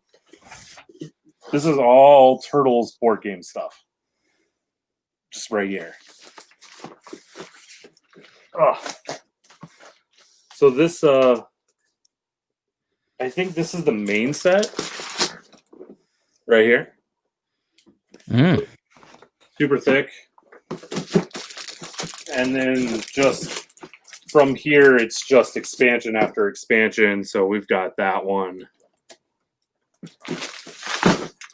We've got Secret History of the Foot Clan. I mean, all of these, they've got tons of miniatures that I have to paint sometime when I get free time. We've got all of the expansions here.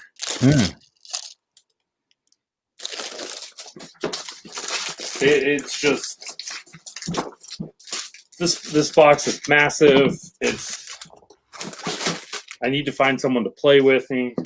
That's why I can't buy anything like that, man. I don't have anybody to play with me. Play the board game with me. Yeah, that's the problem. This is the stretch goals box. I don't even know what's in here. This man just buys stuff. He don't even know what it is. So yeah. I've got the board game. I just have to paint everything and find someone to play with. Your old lady won't play the games with you? What's that? Your old lady won't play them games with you? She probably would if I really asked her just week after week after week after week. See, you're not proposing it to her correctly. Wait, say that again. You're not proposing it to her correctly. That's a good point. All right, so look, how long you been married, man? Hold on, I got to do math. 7 years. All right, so I've been married several years longer than you. So I'm gonna let you in on a little secret on how you do this. You get the kid to bed. All right, you got to get the kid to bed while you run her a little bubble bath. All right, when she gets out, you have a little bit. She likes wine, I'm assuming. You know, she's a lady. She don't like wine. No wine. Okay. She like dessert. She is a Captain and Coke type of person. Okay, so you get a little Captain and Coke, maybe get her favorite dessert or snack, sit that on the table, and you have the turtle game set out on the table. She gets out of the bath, the kid's already in the bed. Hey, let's go spend some time together. You know, we don't get a lot of time just for me and you. I'm working so much. We've got the kid now. I've got her in bed. You're relaxed. You're ready to go. I got you a Jack and Coke poured. I got your favorite snack or dessert here. Let's spend some time together and play Teenage Mutant Ninja Turtle video or board game. That's what you got to do, man. I'll let you pick which turtle you want to be. As long as it's not Leo.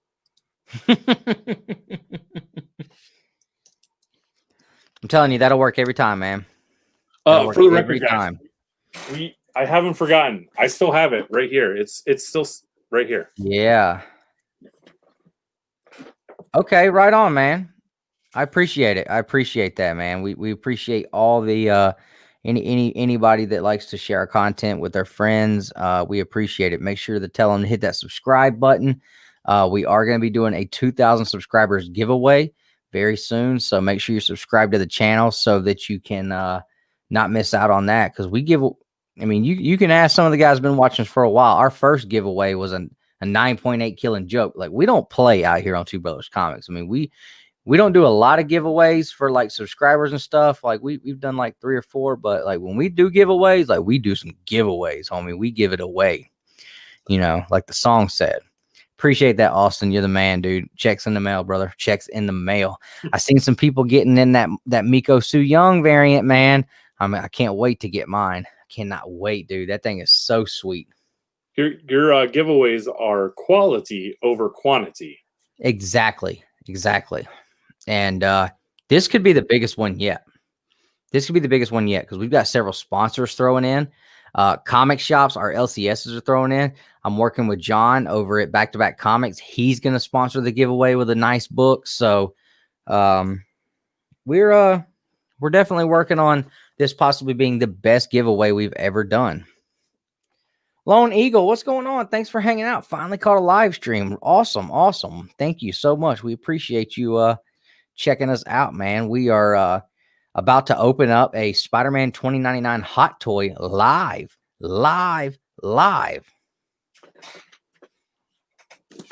Look at this. Look at that. My favorite thing about the box is this is magnets. So it's like those BCW store what are they called? The BCW folios. You mean like this? Exactly like that. That are provided so generously for our bro box every month from our proud sponsor BCW Protect Store and Display. Your way. Good plug, Justin. Good plug. Hey, you're totally getting to stay on for another month. I set it up. You knock it down. It's how we do things. It's how we do things. So just show you guys what it looks like in the box. Probably not the best view because of the glare, but that's okay. So let's take the official Justin Birch box cutter opener. Is that your official signature? That's how I sign books now, yeah. You know that's like really cheap, right? 100%. Like, I feel like that embodies you, though. Like you're like, yeah, I'm just gonna give you this little thing because that's just how you do that with like some other things where you just, I forget what it was you were telling us, but you're like, I could do that, but I just don't want to do it. It's too much effort. Listen, no one wants my, first off, no one wants my signature on a book, right? Please. I guarantee you, we have subscribers out here. If they saw you at a con, they would go look for a Mad Cave book or a Scout book or an Aftershock book or a DC book, and they would come find you again to get your letter. Get your letters on their books. Well, I'm flattered, but I'm not. You shouldn't want to do that. You should have higher goals in life than that. Cool. Now, I don't know if this is going to show on camera, but like the blue, it's like a almost like a purplish type blue. Okay, right on. So this is pretty cool. For Turtle fans out there, I heard there's going to be a set of 4 signed Funko Pops of Turtles on sale this Saturday at 3 p.m. Eastern. Nice. Art Chemist, what is up? What's going on? Thanks for hanging out. No. You choked me up with that one. That will not be happening. No, sir. I do not have 40 grand to just give away. We love you guys. We are absolutely amazed with the amount of love and stuff that we've gotten in our first year in comic book YouTubeism, but we don't love you guys $38,000 or $40,000. We don't love you that much. I'm sorry. The YouTube checks are way too small for that. Right now, it would take us about 146 years of saving YouTube checks to make that happen for you. So unless we were to get about 8,000 more Golden Age tier members, there's no way. Now, the first rule of Hot Toys is, and this is the most important rule, when you first get your figure, you make sure to read the directions. Now, is this on Instagram, Lone Eagle? Are they doing that on Instagram or? See, here you go. Dan Eckery, I want a CGC 98 signature series from Justin. What's up?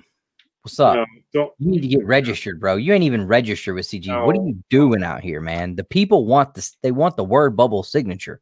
No, don't. No, if my signature were on a book, it would actually detract from the value of the book. The value would go. There is nobody out there lettering as many books for as many different publishers as you are, and you're sitting here selling yourself like the short end of the stick, man. Nobody letters as many books as you do. I'm sad that I'm empty. Here, bro. I got one more. I got one more of these in here. I just can't do it. I cannot do it. If I do one more of those, my wife's not gonna be happy with me tomorrow. I feel like I could have a few more before my wife is unhappy with me. Yeah, right now my wife is kind of like feeling bad for me because of how my week's gone. So I would rather her still feel like she loves me in the morning and look over and say, "Oh, look at him sleeping. He's worked so hard this week. I'm going to just let him rest." Instead of, "Oh my God, look how drunk he got. What is on the floor in the bathroom? Get up and clean this up now." I'm not trying to have that kind of morning.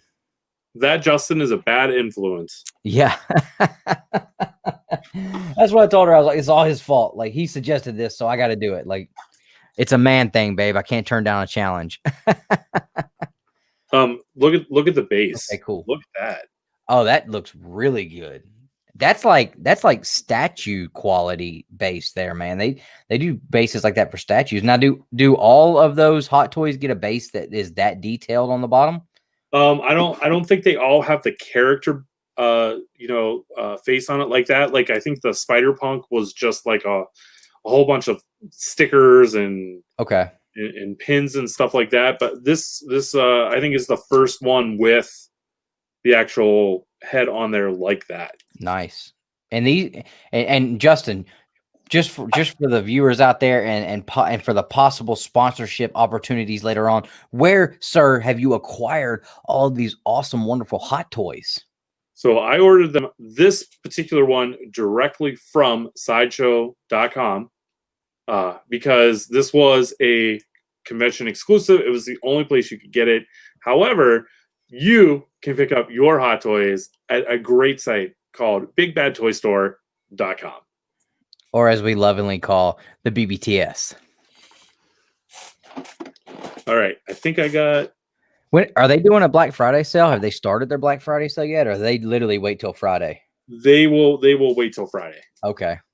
Speaking of Black Friday sales, for anyone in the Atlanta area, Dave's Comics and Collectibles is doing a massive Black Friday sale this Friday. So come out to Dave's Comics and Collectibles, pick up hardcovers, omnibus, 50% off, 25% off of all of his wall books.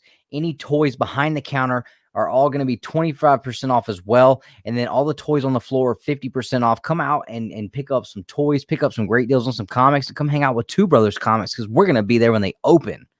Just don't take anything I want because we're going to have some problems.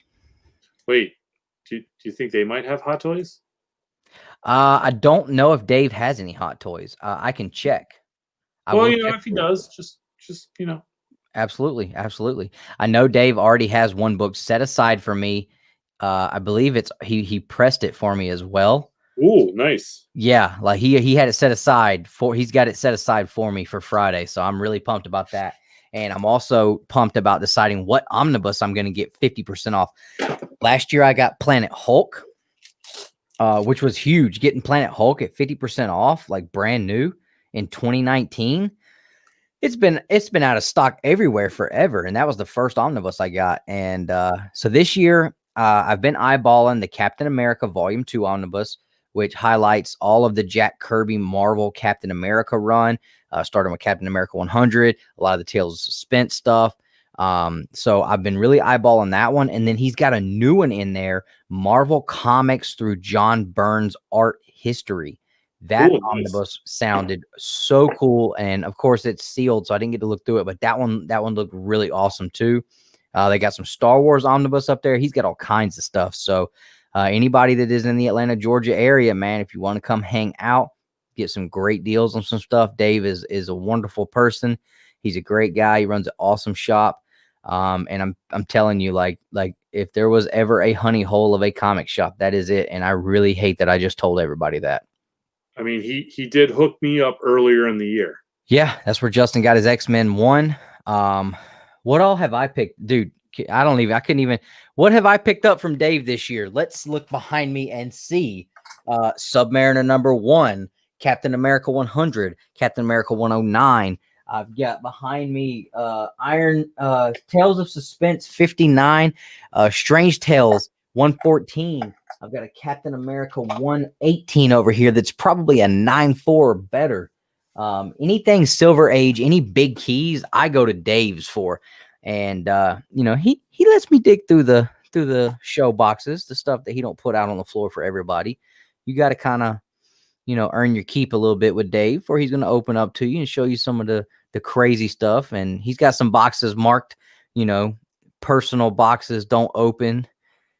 You got to have a certain card to be able to go in there and get in them boxes. But man, I'm telling you, he's got some of the awesomest stuff. He's got a Batman number 2 in there that is just awesome. Look at that.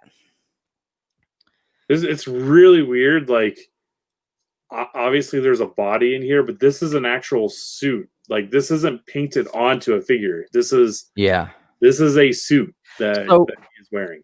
Does the figure itself, is it like squishy? Like does that one, like you and Nick were kind of, you said kind of like a Barbie doll feel. Does that one have that feel, or? No. This suit that it's wearing is definitely more like a synthetic, like almost spandex almost. Yeah.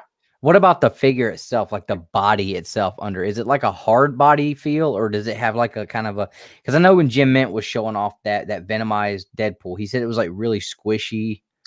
I think that one was like that just because of the overall size of it.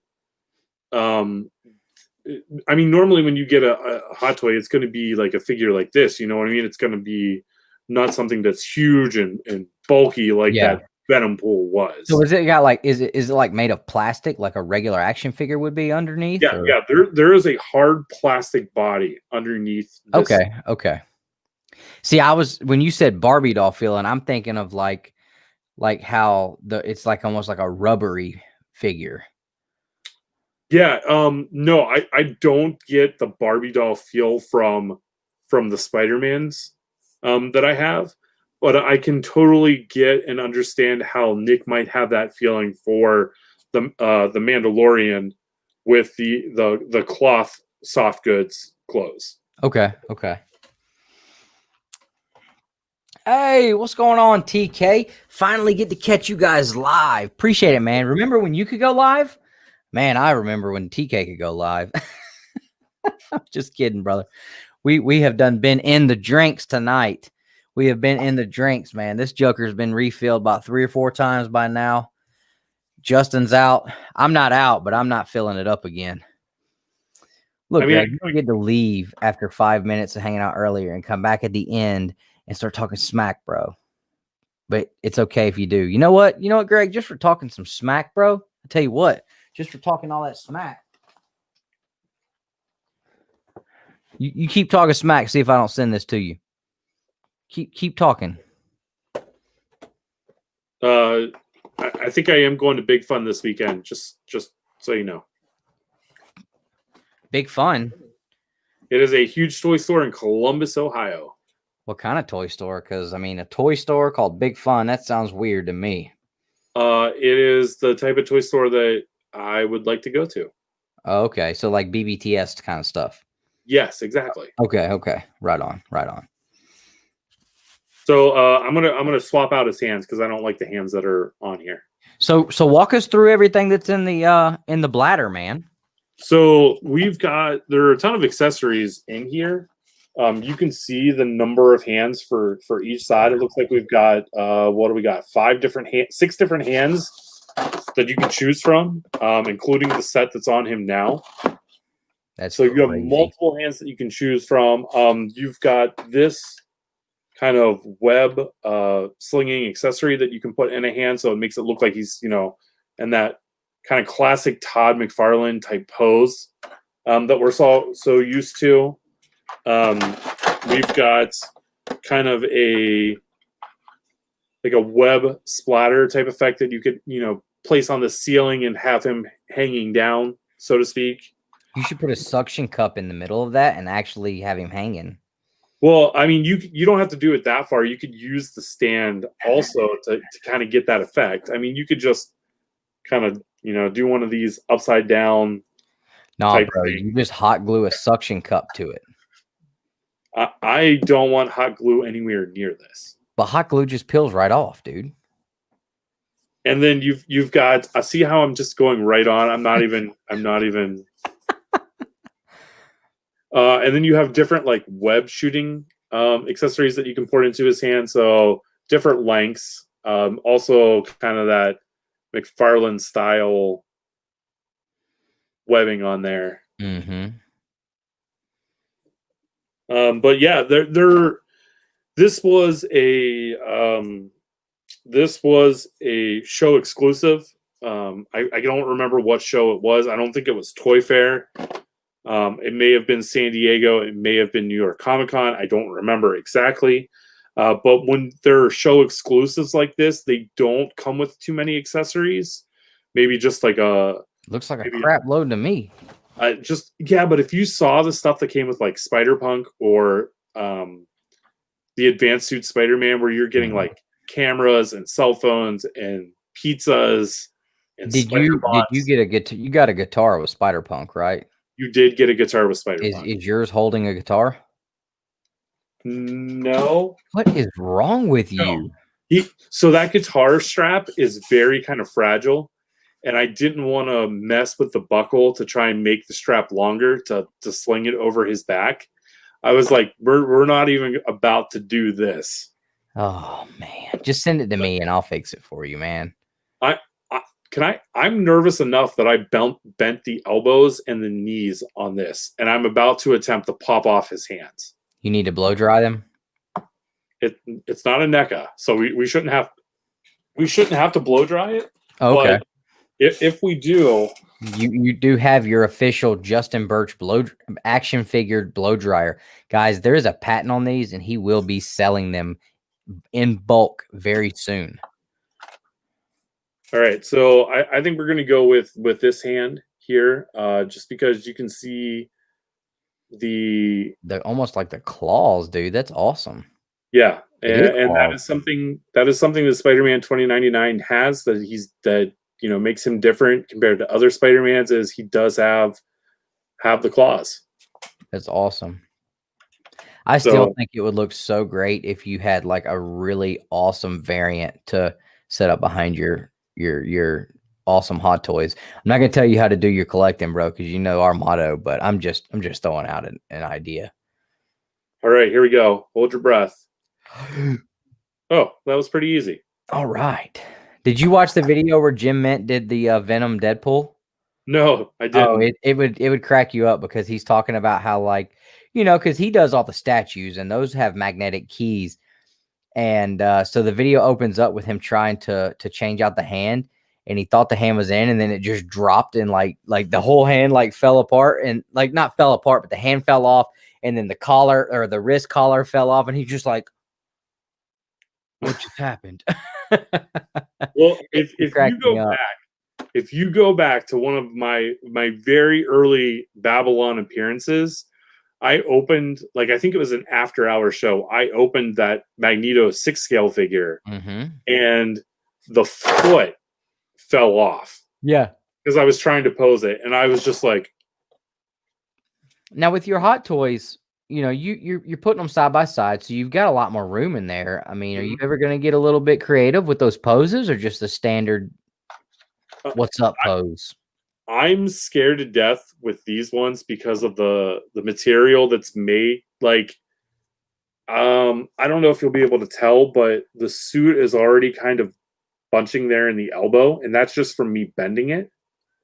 Like you can even see it kind of crinkling up there in the knee. Are you worried to like permanently crease it or something? Yeah, exactly. Oh, yeah. Okay. So that's why the Spider-Mans. Oh geez. That's why the Spider-Mans are kind of got that static vanilla the pose. I mean, you can see the two right there, and the Mandalorian's doing something a little more than that. I'm beyond disappointed. Spider-Punk does not have a guitar in his hand and just thrashing. I'm so. That's fine. I don't have to look at He the may Funko wet his section. pants when he walks in. Then I don't have to. I can just skip the Funko section. Dave's Comics and Collectibles also has a monstrous Funko section. And Justin, like, I don't know, like, out of like as far as toys go, like how much you get into like some of the more old school stuff, but he's got like I need to send you some videos. Like he's got stuff in there that's like that gray beast I got. He had that still in there, brand new, never been out of the package. Like he's got stuff in there that's like, you know, late 90s, early 2000s, mid 2000s stuff. Like some older, you know, figures and stuff that I don't know if it'd be anything you'd be interested in, but I definitely need to show you that. Stefan, what is going on? I found some old Power Rangers toys and some old boxes in my basement today. Right on. Nice. What all did you find, man? That's awesome. So my local comic shop back to back, they're inside of a an actual antique store, and one of the booths has the entire set. That's cool. It'd be cool if the finger was opposable, like you could bend the finger. But one of the booths has still on card, mint on card, all 6 of the original Power Rangers flip action figures. He wants $175 for all of them, which is a little pricey for me, but I mean, I bought my kid the original Red Ranger flip action mint on card for like $15, and I just let him open it. But I've got one of the reproduction versions of the Green Ranger in that big box that it came in. My sister-in-law got me for Christmas year before last, and I've still got it in the box. I don't think I'll take it out. I'll just leave it in there. Woo-wee. I took about 12 ibuprofens when I got home. I'm scared about what's going to happen to my back when that wears off. I'm pretty sure I pulled a hip flexor last week, and it's been bothering me still. I think I tore my shoulder out today. Oh, man, I'm going to wake up feeling about 65 in the morning. Big Fun is where I picked up the Technodrome that Jabroni bought. Right on, man. Right on. I remember how excited he was about that. He messaged me and told me he was getting that. Like, he was so pumped about that, man. Yeah, I'm looking forward to checking it out. I've never been there before, so I know they have. If you're into any sort of action figure collecting, well, I need you to be looking at like wrestling figs. Oh, like those Jakks Pacific Bone Crunchers. Like that's my jam, dude, because those are the ones I played with as a kid. So there's some of those I'd like to have.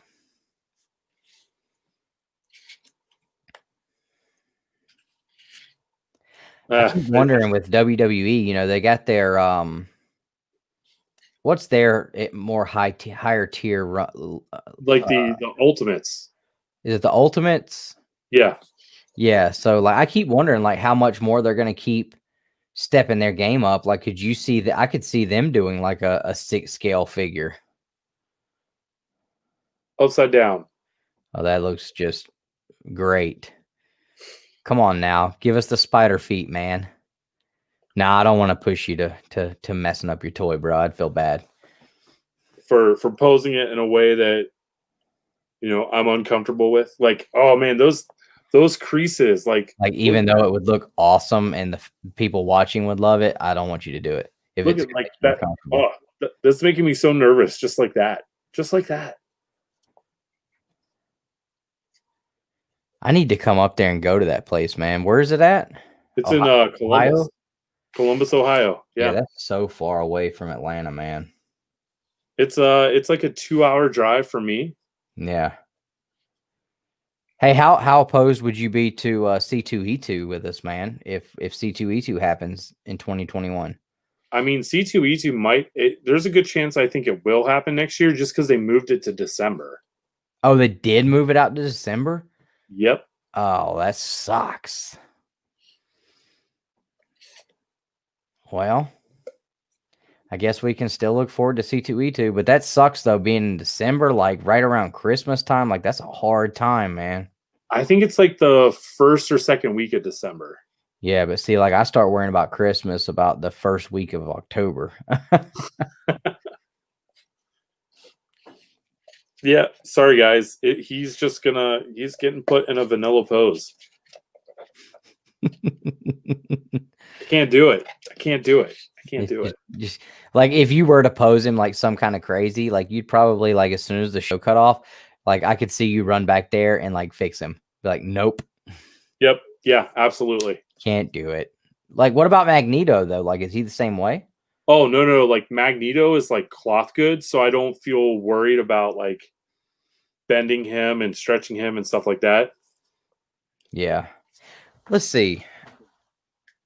Well, I accidentally unplugged my keyboard earlier. I was gonna say I was gonna look up and what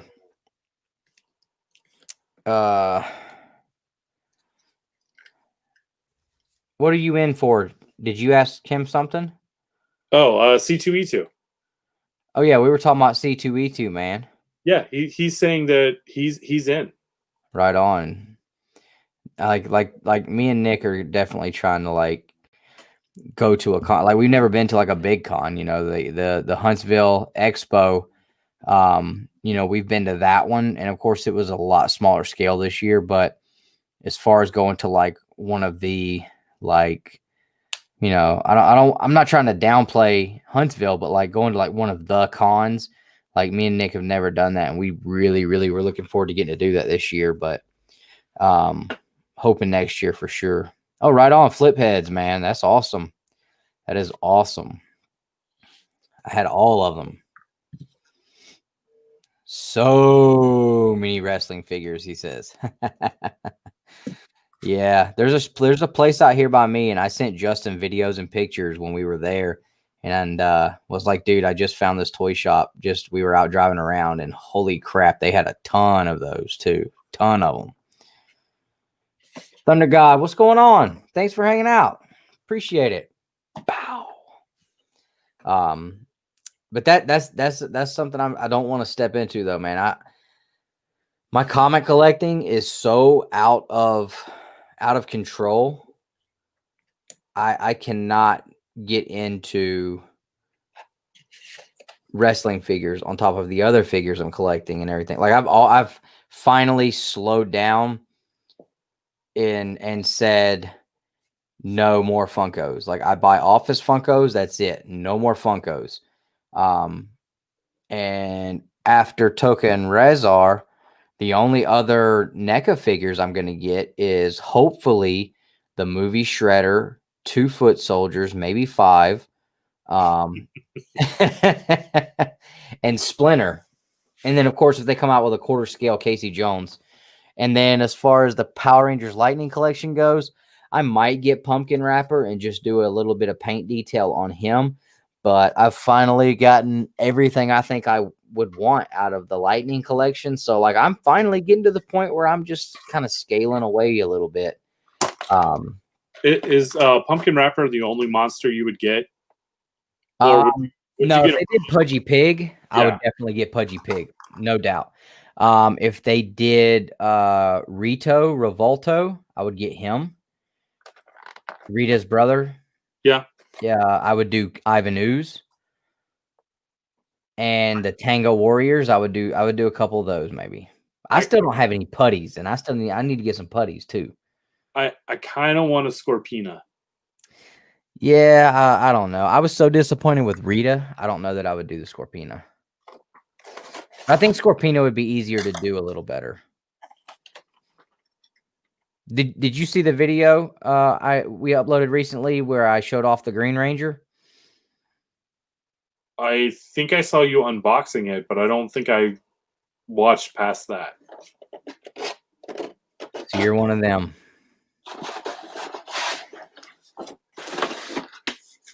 You missed the awesome show off at the end, man.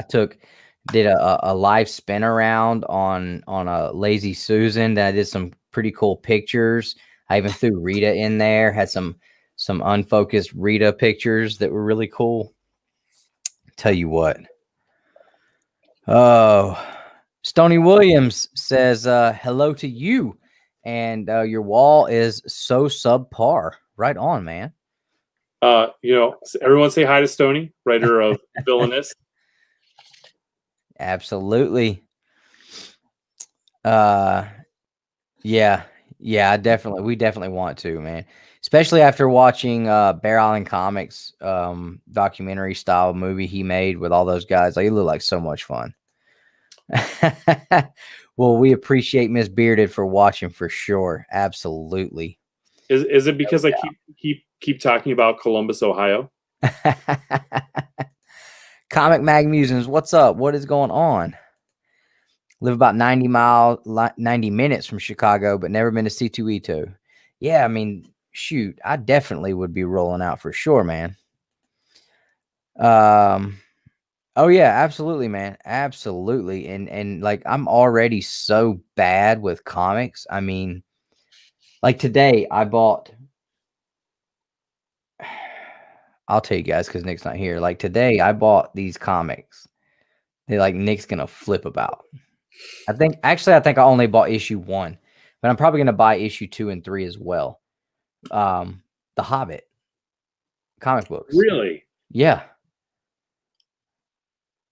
Yeah, like you can get them on eBay. And I was just like, that's so cool because we love the Hobbit here. So I can't wait to rub that in Nick's face. But it's just like, it doesn't have to even be like obviously like right now until Turtles blew up, like I had made my mind up. I'm gonna finish out the Mirage Studios run. So like if I can get them at what I consider to be a good price, I'm still picking them up, but I'm not actively pursuing finishing that run right now while everything's crazy. But I'm still working on Silver Age Captain America stuff. So even though I have directions I'm actively going in, like I still pick up random things just because I'm like, I see somebody else has it and I'm like, that's awesome, I want to get it. So like my comic book buying is out of control at all times. And then Justin got me on NECA turtle figures, and then he got me on the Lightning Collection figures. And it's just, and then at one point I was buying Funkos like they were going out of style. And so like I cannot afford another rabbit hole. I've finally gotten away from Funko. I'm getting close to being done with figures, hopefully, but I doubt it. I don't see that ever being something that you can just say, all right, I've got them all. Like there's no way. I mean, look behind Justin. I mean, this guy is this poor sad sap is never going to be done. Like it's a sickness and there is no cure. The problem, it's two things. One, I'm a completionist, so I feel like if I start something, I need all of it. And it's FOMO. It's fear of missing out, right? Like, yeah, absolutely. And that goes for everything, man. I'm at the point where I am actually starting to refocus and kind of look at what I'm collecting and see if those are things that I want to continue to do. I'm starting to consider selling and moving on from a lot of stuff to fun things that I enjoy. Like right now, I really enjoy Hot Toys. So yeah, I'm obviously you can see this pile of stuff behind me. That's all stuff that I've boxed up. It is going to be for sale. I'm moving it out. And that's just one thing. Yeah, I mean, it gets hard, man, especially when you get on, because like, I don't know if you're the same way, but like, I know my wife gets tired of me getting on like a kick on something. and then I go all out. Like I have to get every one of them. And then I'll tell her, be like, all right, like I'm almost done. Like I'm done getting these. And then like I'll tell her, like, after I get these, like I won't be buying anything for a long time because I can't think of any. I couldn't even tell you one thing I would want to buy right now. And literally within the next couple of days, like that'll change because something will pop up on Instagram or on a YouTube channel or on Facebook or whatever. And it's just like, well, here I go again because I have no self-control. Yeah. I started out with that same thing, Dan. Started out that same way, man. I still don't have them all. I've got 9.8 Green Ranger, 9.8 White Ranger. And that's it. I never got the rest of them. I got the 2 big ones. That was it. What was you saying, Justin? Like, I'm the same way. Like I get into these kicks where it's like my wife likes to lovingly call them phases. Yeah. Right. So right now, I think it's clear to everyone who's been watching, I'm in a really big Hot Toys phase right now. And turtles. I mean, or did you stop buying the old 80s and 90s turtle figures? I've stopped buying them from eBay. Like when I go to these shops on Saturday, if they have stuff that I want, I might pick up a ton of them. Okay. So not just someone. He's gonna pick up a ton of them. Well, I mean, if it were after midnight, it would be a specific type of ton. However, it is not that late. We are not allowed to curse yet. Yeah. I'm and see, like that's my thing too. Like, I can have literally nothing on my mind that I currently would be looking for or wanted to buy, and I can walk into a comic book shop and spend $100, and I'm just like, what just happened? There was no specific reason I went to this place, and then I walk out and I'm like, I'm so excited I have this. It's like, what happened? Yeah, I mean, I can go to my local comic shop 3-4 days a week, and I will find something in there I want to buy every single time. It is just crazy, and not even that they've restocked or anything's changed, but I just have the ability to, at all times, I can find something. I can, and I don't like walking into a comic shop and spending any time in there and not buying anything. Like that just doesn't make me feel good. Like I feel like if I'm gonna walk into your shop, I'm gonna buy something. Even if I'm just grab a book off the shelf at cover price. That's just how I am. And if you don't do that, you're a bad person. I'm just kidding. I'm so kidding. But it's just, I kind of look at it, for me, it just feels like, common courtesy. Comic shops are known for not doing real good right now. So like if I like to come in your store and, I'm going to look around a little bit, like, yes, absolutely. I'll grab something while I'm in there, but it never really ever ends up being like, I was thinking about checking this out. Let me just grab it. It's, oh my gosh, looky here at all these Silver Age books. And I'm not even collecting Captain Marvel, but this is cool. Yeah, like I'm actively, not actively now, but very soon I'm going to be on a nonstop mission to get a really nice copy of Mr. Miracle #1. Jack Kirby. Gotta have it. And it's Mr. Miracle, right? Am I thinking the right thing? Yeah. For some reason, I was thinking something else about just say Captain Marvel, but I'm like, no, it's Mr. Miracle. But yeah, I mean, that's an awesome Jack Kirby book. It's first appearance of a great character. And, I collect Jack Kirby just like I would collect, Ninja Turtles or Iron Man or Thor or whatever. Like I collect Jack Kirby that way. So I just feel like, Mr. Miracle is absolutely a Jack Kirby key book. So, and it's great art. And I look at the history behind it too. I mean, that drives a lot of my collecting too. When I get into like the Silver Age keys and stuff like that, like I like to collect the history, that kind of stuff. It really interests me and makes me feel proud whenever I'm able to walk out of a shop with, something that I feel is like some really, really awesome historical book. And I get to show that off and kind of pound on my chest a little bit and like, look what I got. How many of y'all got one of these? And then everybody's like, dude, we've had those for 20 years. I'm like, I haven't been collecting 20 years. Shut up. I'm happy I got it. So, I mean, that drives a lot of it too. And then there's like, you know, I buy books. Then we haven't even gotten into the content buys. Like, holy crap, like content buys are real. Like when you're doing this, like you make content buys. You buy things you would not buy if you were not doing a YouTube channel all the time. Like I do that all the time. And then being on shows like The Hunt and stuff, like I'll buy books specifically to use on The Hunt.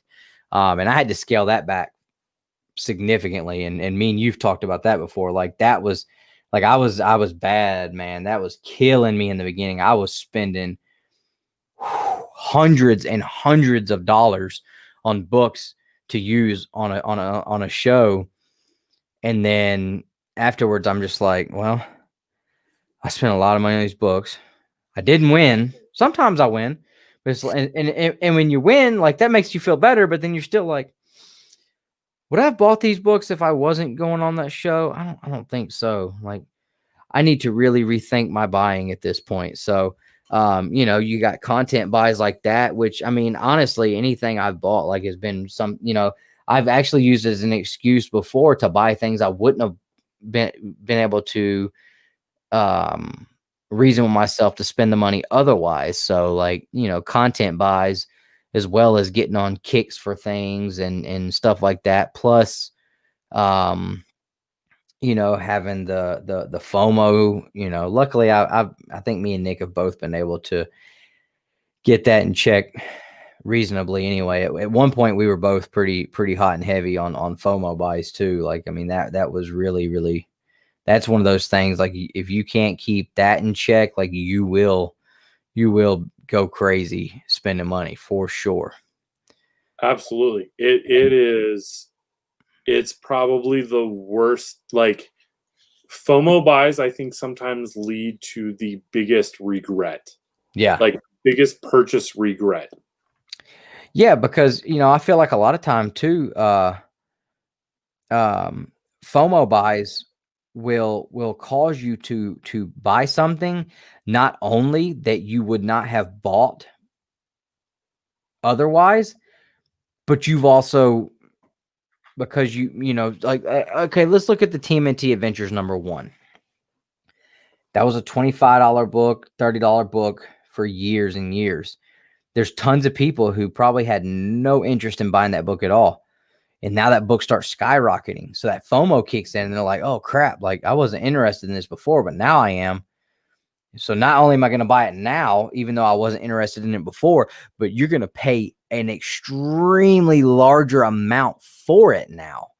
And like FOMO will get you that way too. Like not only are you going to buy something that otherwise you wouldn't have been interested in, but now it's hot, it's getting a lot of attention, but you're also spending way more on it than if you would have bought it previously. So like that's another big downfall of the FOMO buys, and you really got to keep that in check.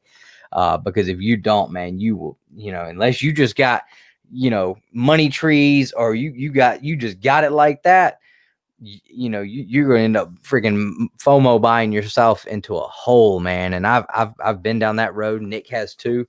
You know, we used to, oh my God, we'd buy any and everything. And luckily we got that in check. So, you know, I've got to the point now that's where we came up with the Collect Your Way. Cause we just got to the point where, you know, we buy what we want, what we enjoy. And like, you know, if it pops off, cool, I'm not selling it. But if it don't pop off, oh, well, I got one. I'm excited about it. So, but and that's the way to do it, I think. Oh yeah. Yeah. Because regardless of how much it costs, as long as it's something that you dig and you love, it don't matter if it ends up being worth $6 or $6,000. Like as long as you're all about it, like, hey, it's $10,000 book all day. So, but all right, guys. Well, hey, we are getting close to 3 hours on a Wednesday. Thanks for hanging out, Chris. I'm glad you could jump in at the very end, brother. But it was good to see you jump in, man. I will be catching you Friday night, man. I'm coming Friday night with the heat. I don't know which one of us is showing up. We might both show up, but we are coming correct on Friday. I promise you that. We are coming correct. So Guys, we appreciate everybody who has hung out all night. What was our final count, Justin? I mean, I know you wanted to get 30 tonight. That was your goal. Yep. What was We're currently at 48. 48. So that's awesome. If you guys that are watching haven't already hit the thumbs up, before you jump out of here, hit that thumbs up for us. If you're watching on the replay, y'all do the same. Make sure everybody that's watching, hit the subscribe button so you don't miss out on any of our content. We are getting ready to do our biggest giveaway ever, and it's going to be for our 2,000 subscriber giveaway. It is going to be a massive giveaway.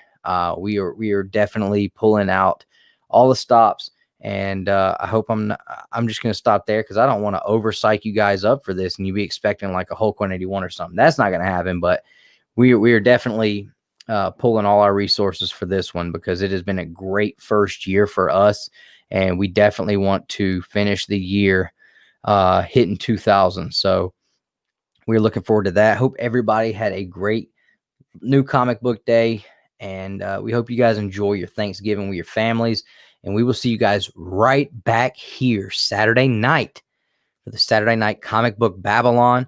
It's going to be a great one as always. Nick will be here in-house. Might have a little drinks going on. We're going to find a good top 10 to do again as well. Justin, anything you want to say, man? No, everyone. Happy Thanksgiving. Eat some turkey. Watch some football. Thanksgiving your way. That's right. That's right. And like I said earlier, anybody in the Atlanta area, Friday, starting at 10 a.m., Dave's Comics and Collectibles here in Atlanta, Georgia. They're doing their Black Friday giveaway or Black Friday sales event. Massive sales across the board. Two Brothers Comics is going to be there. We're going to be digging in the boxes. Don't get in our way because you will get run over because we are looking for the deals, man. You guys have a great week. Happy Thanksgiving.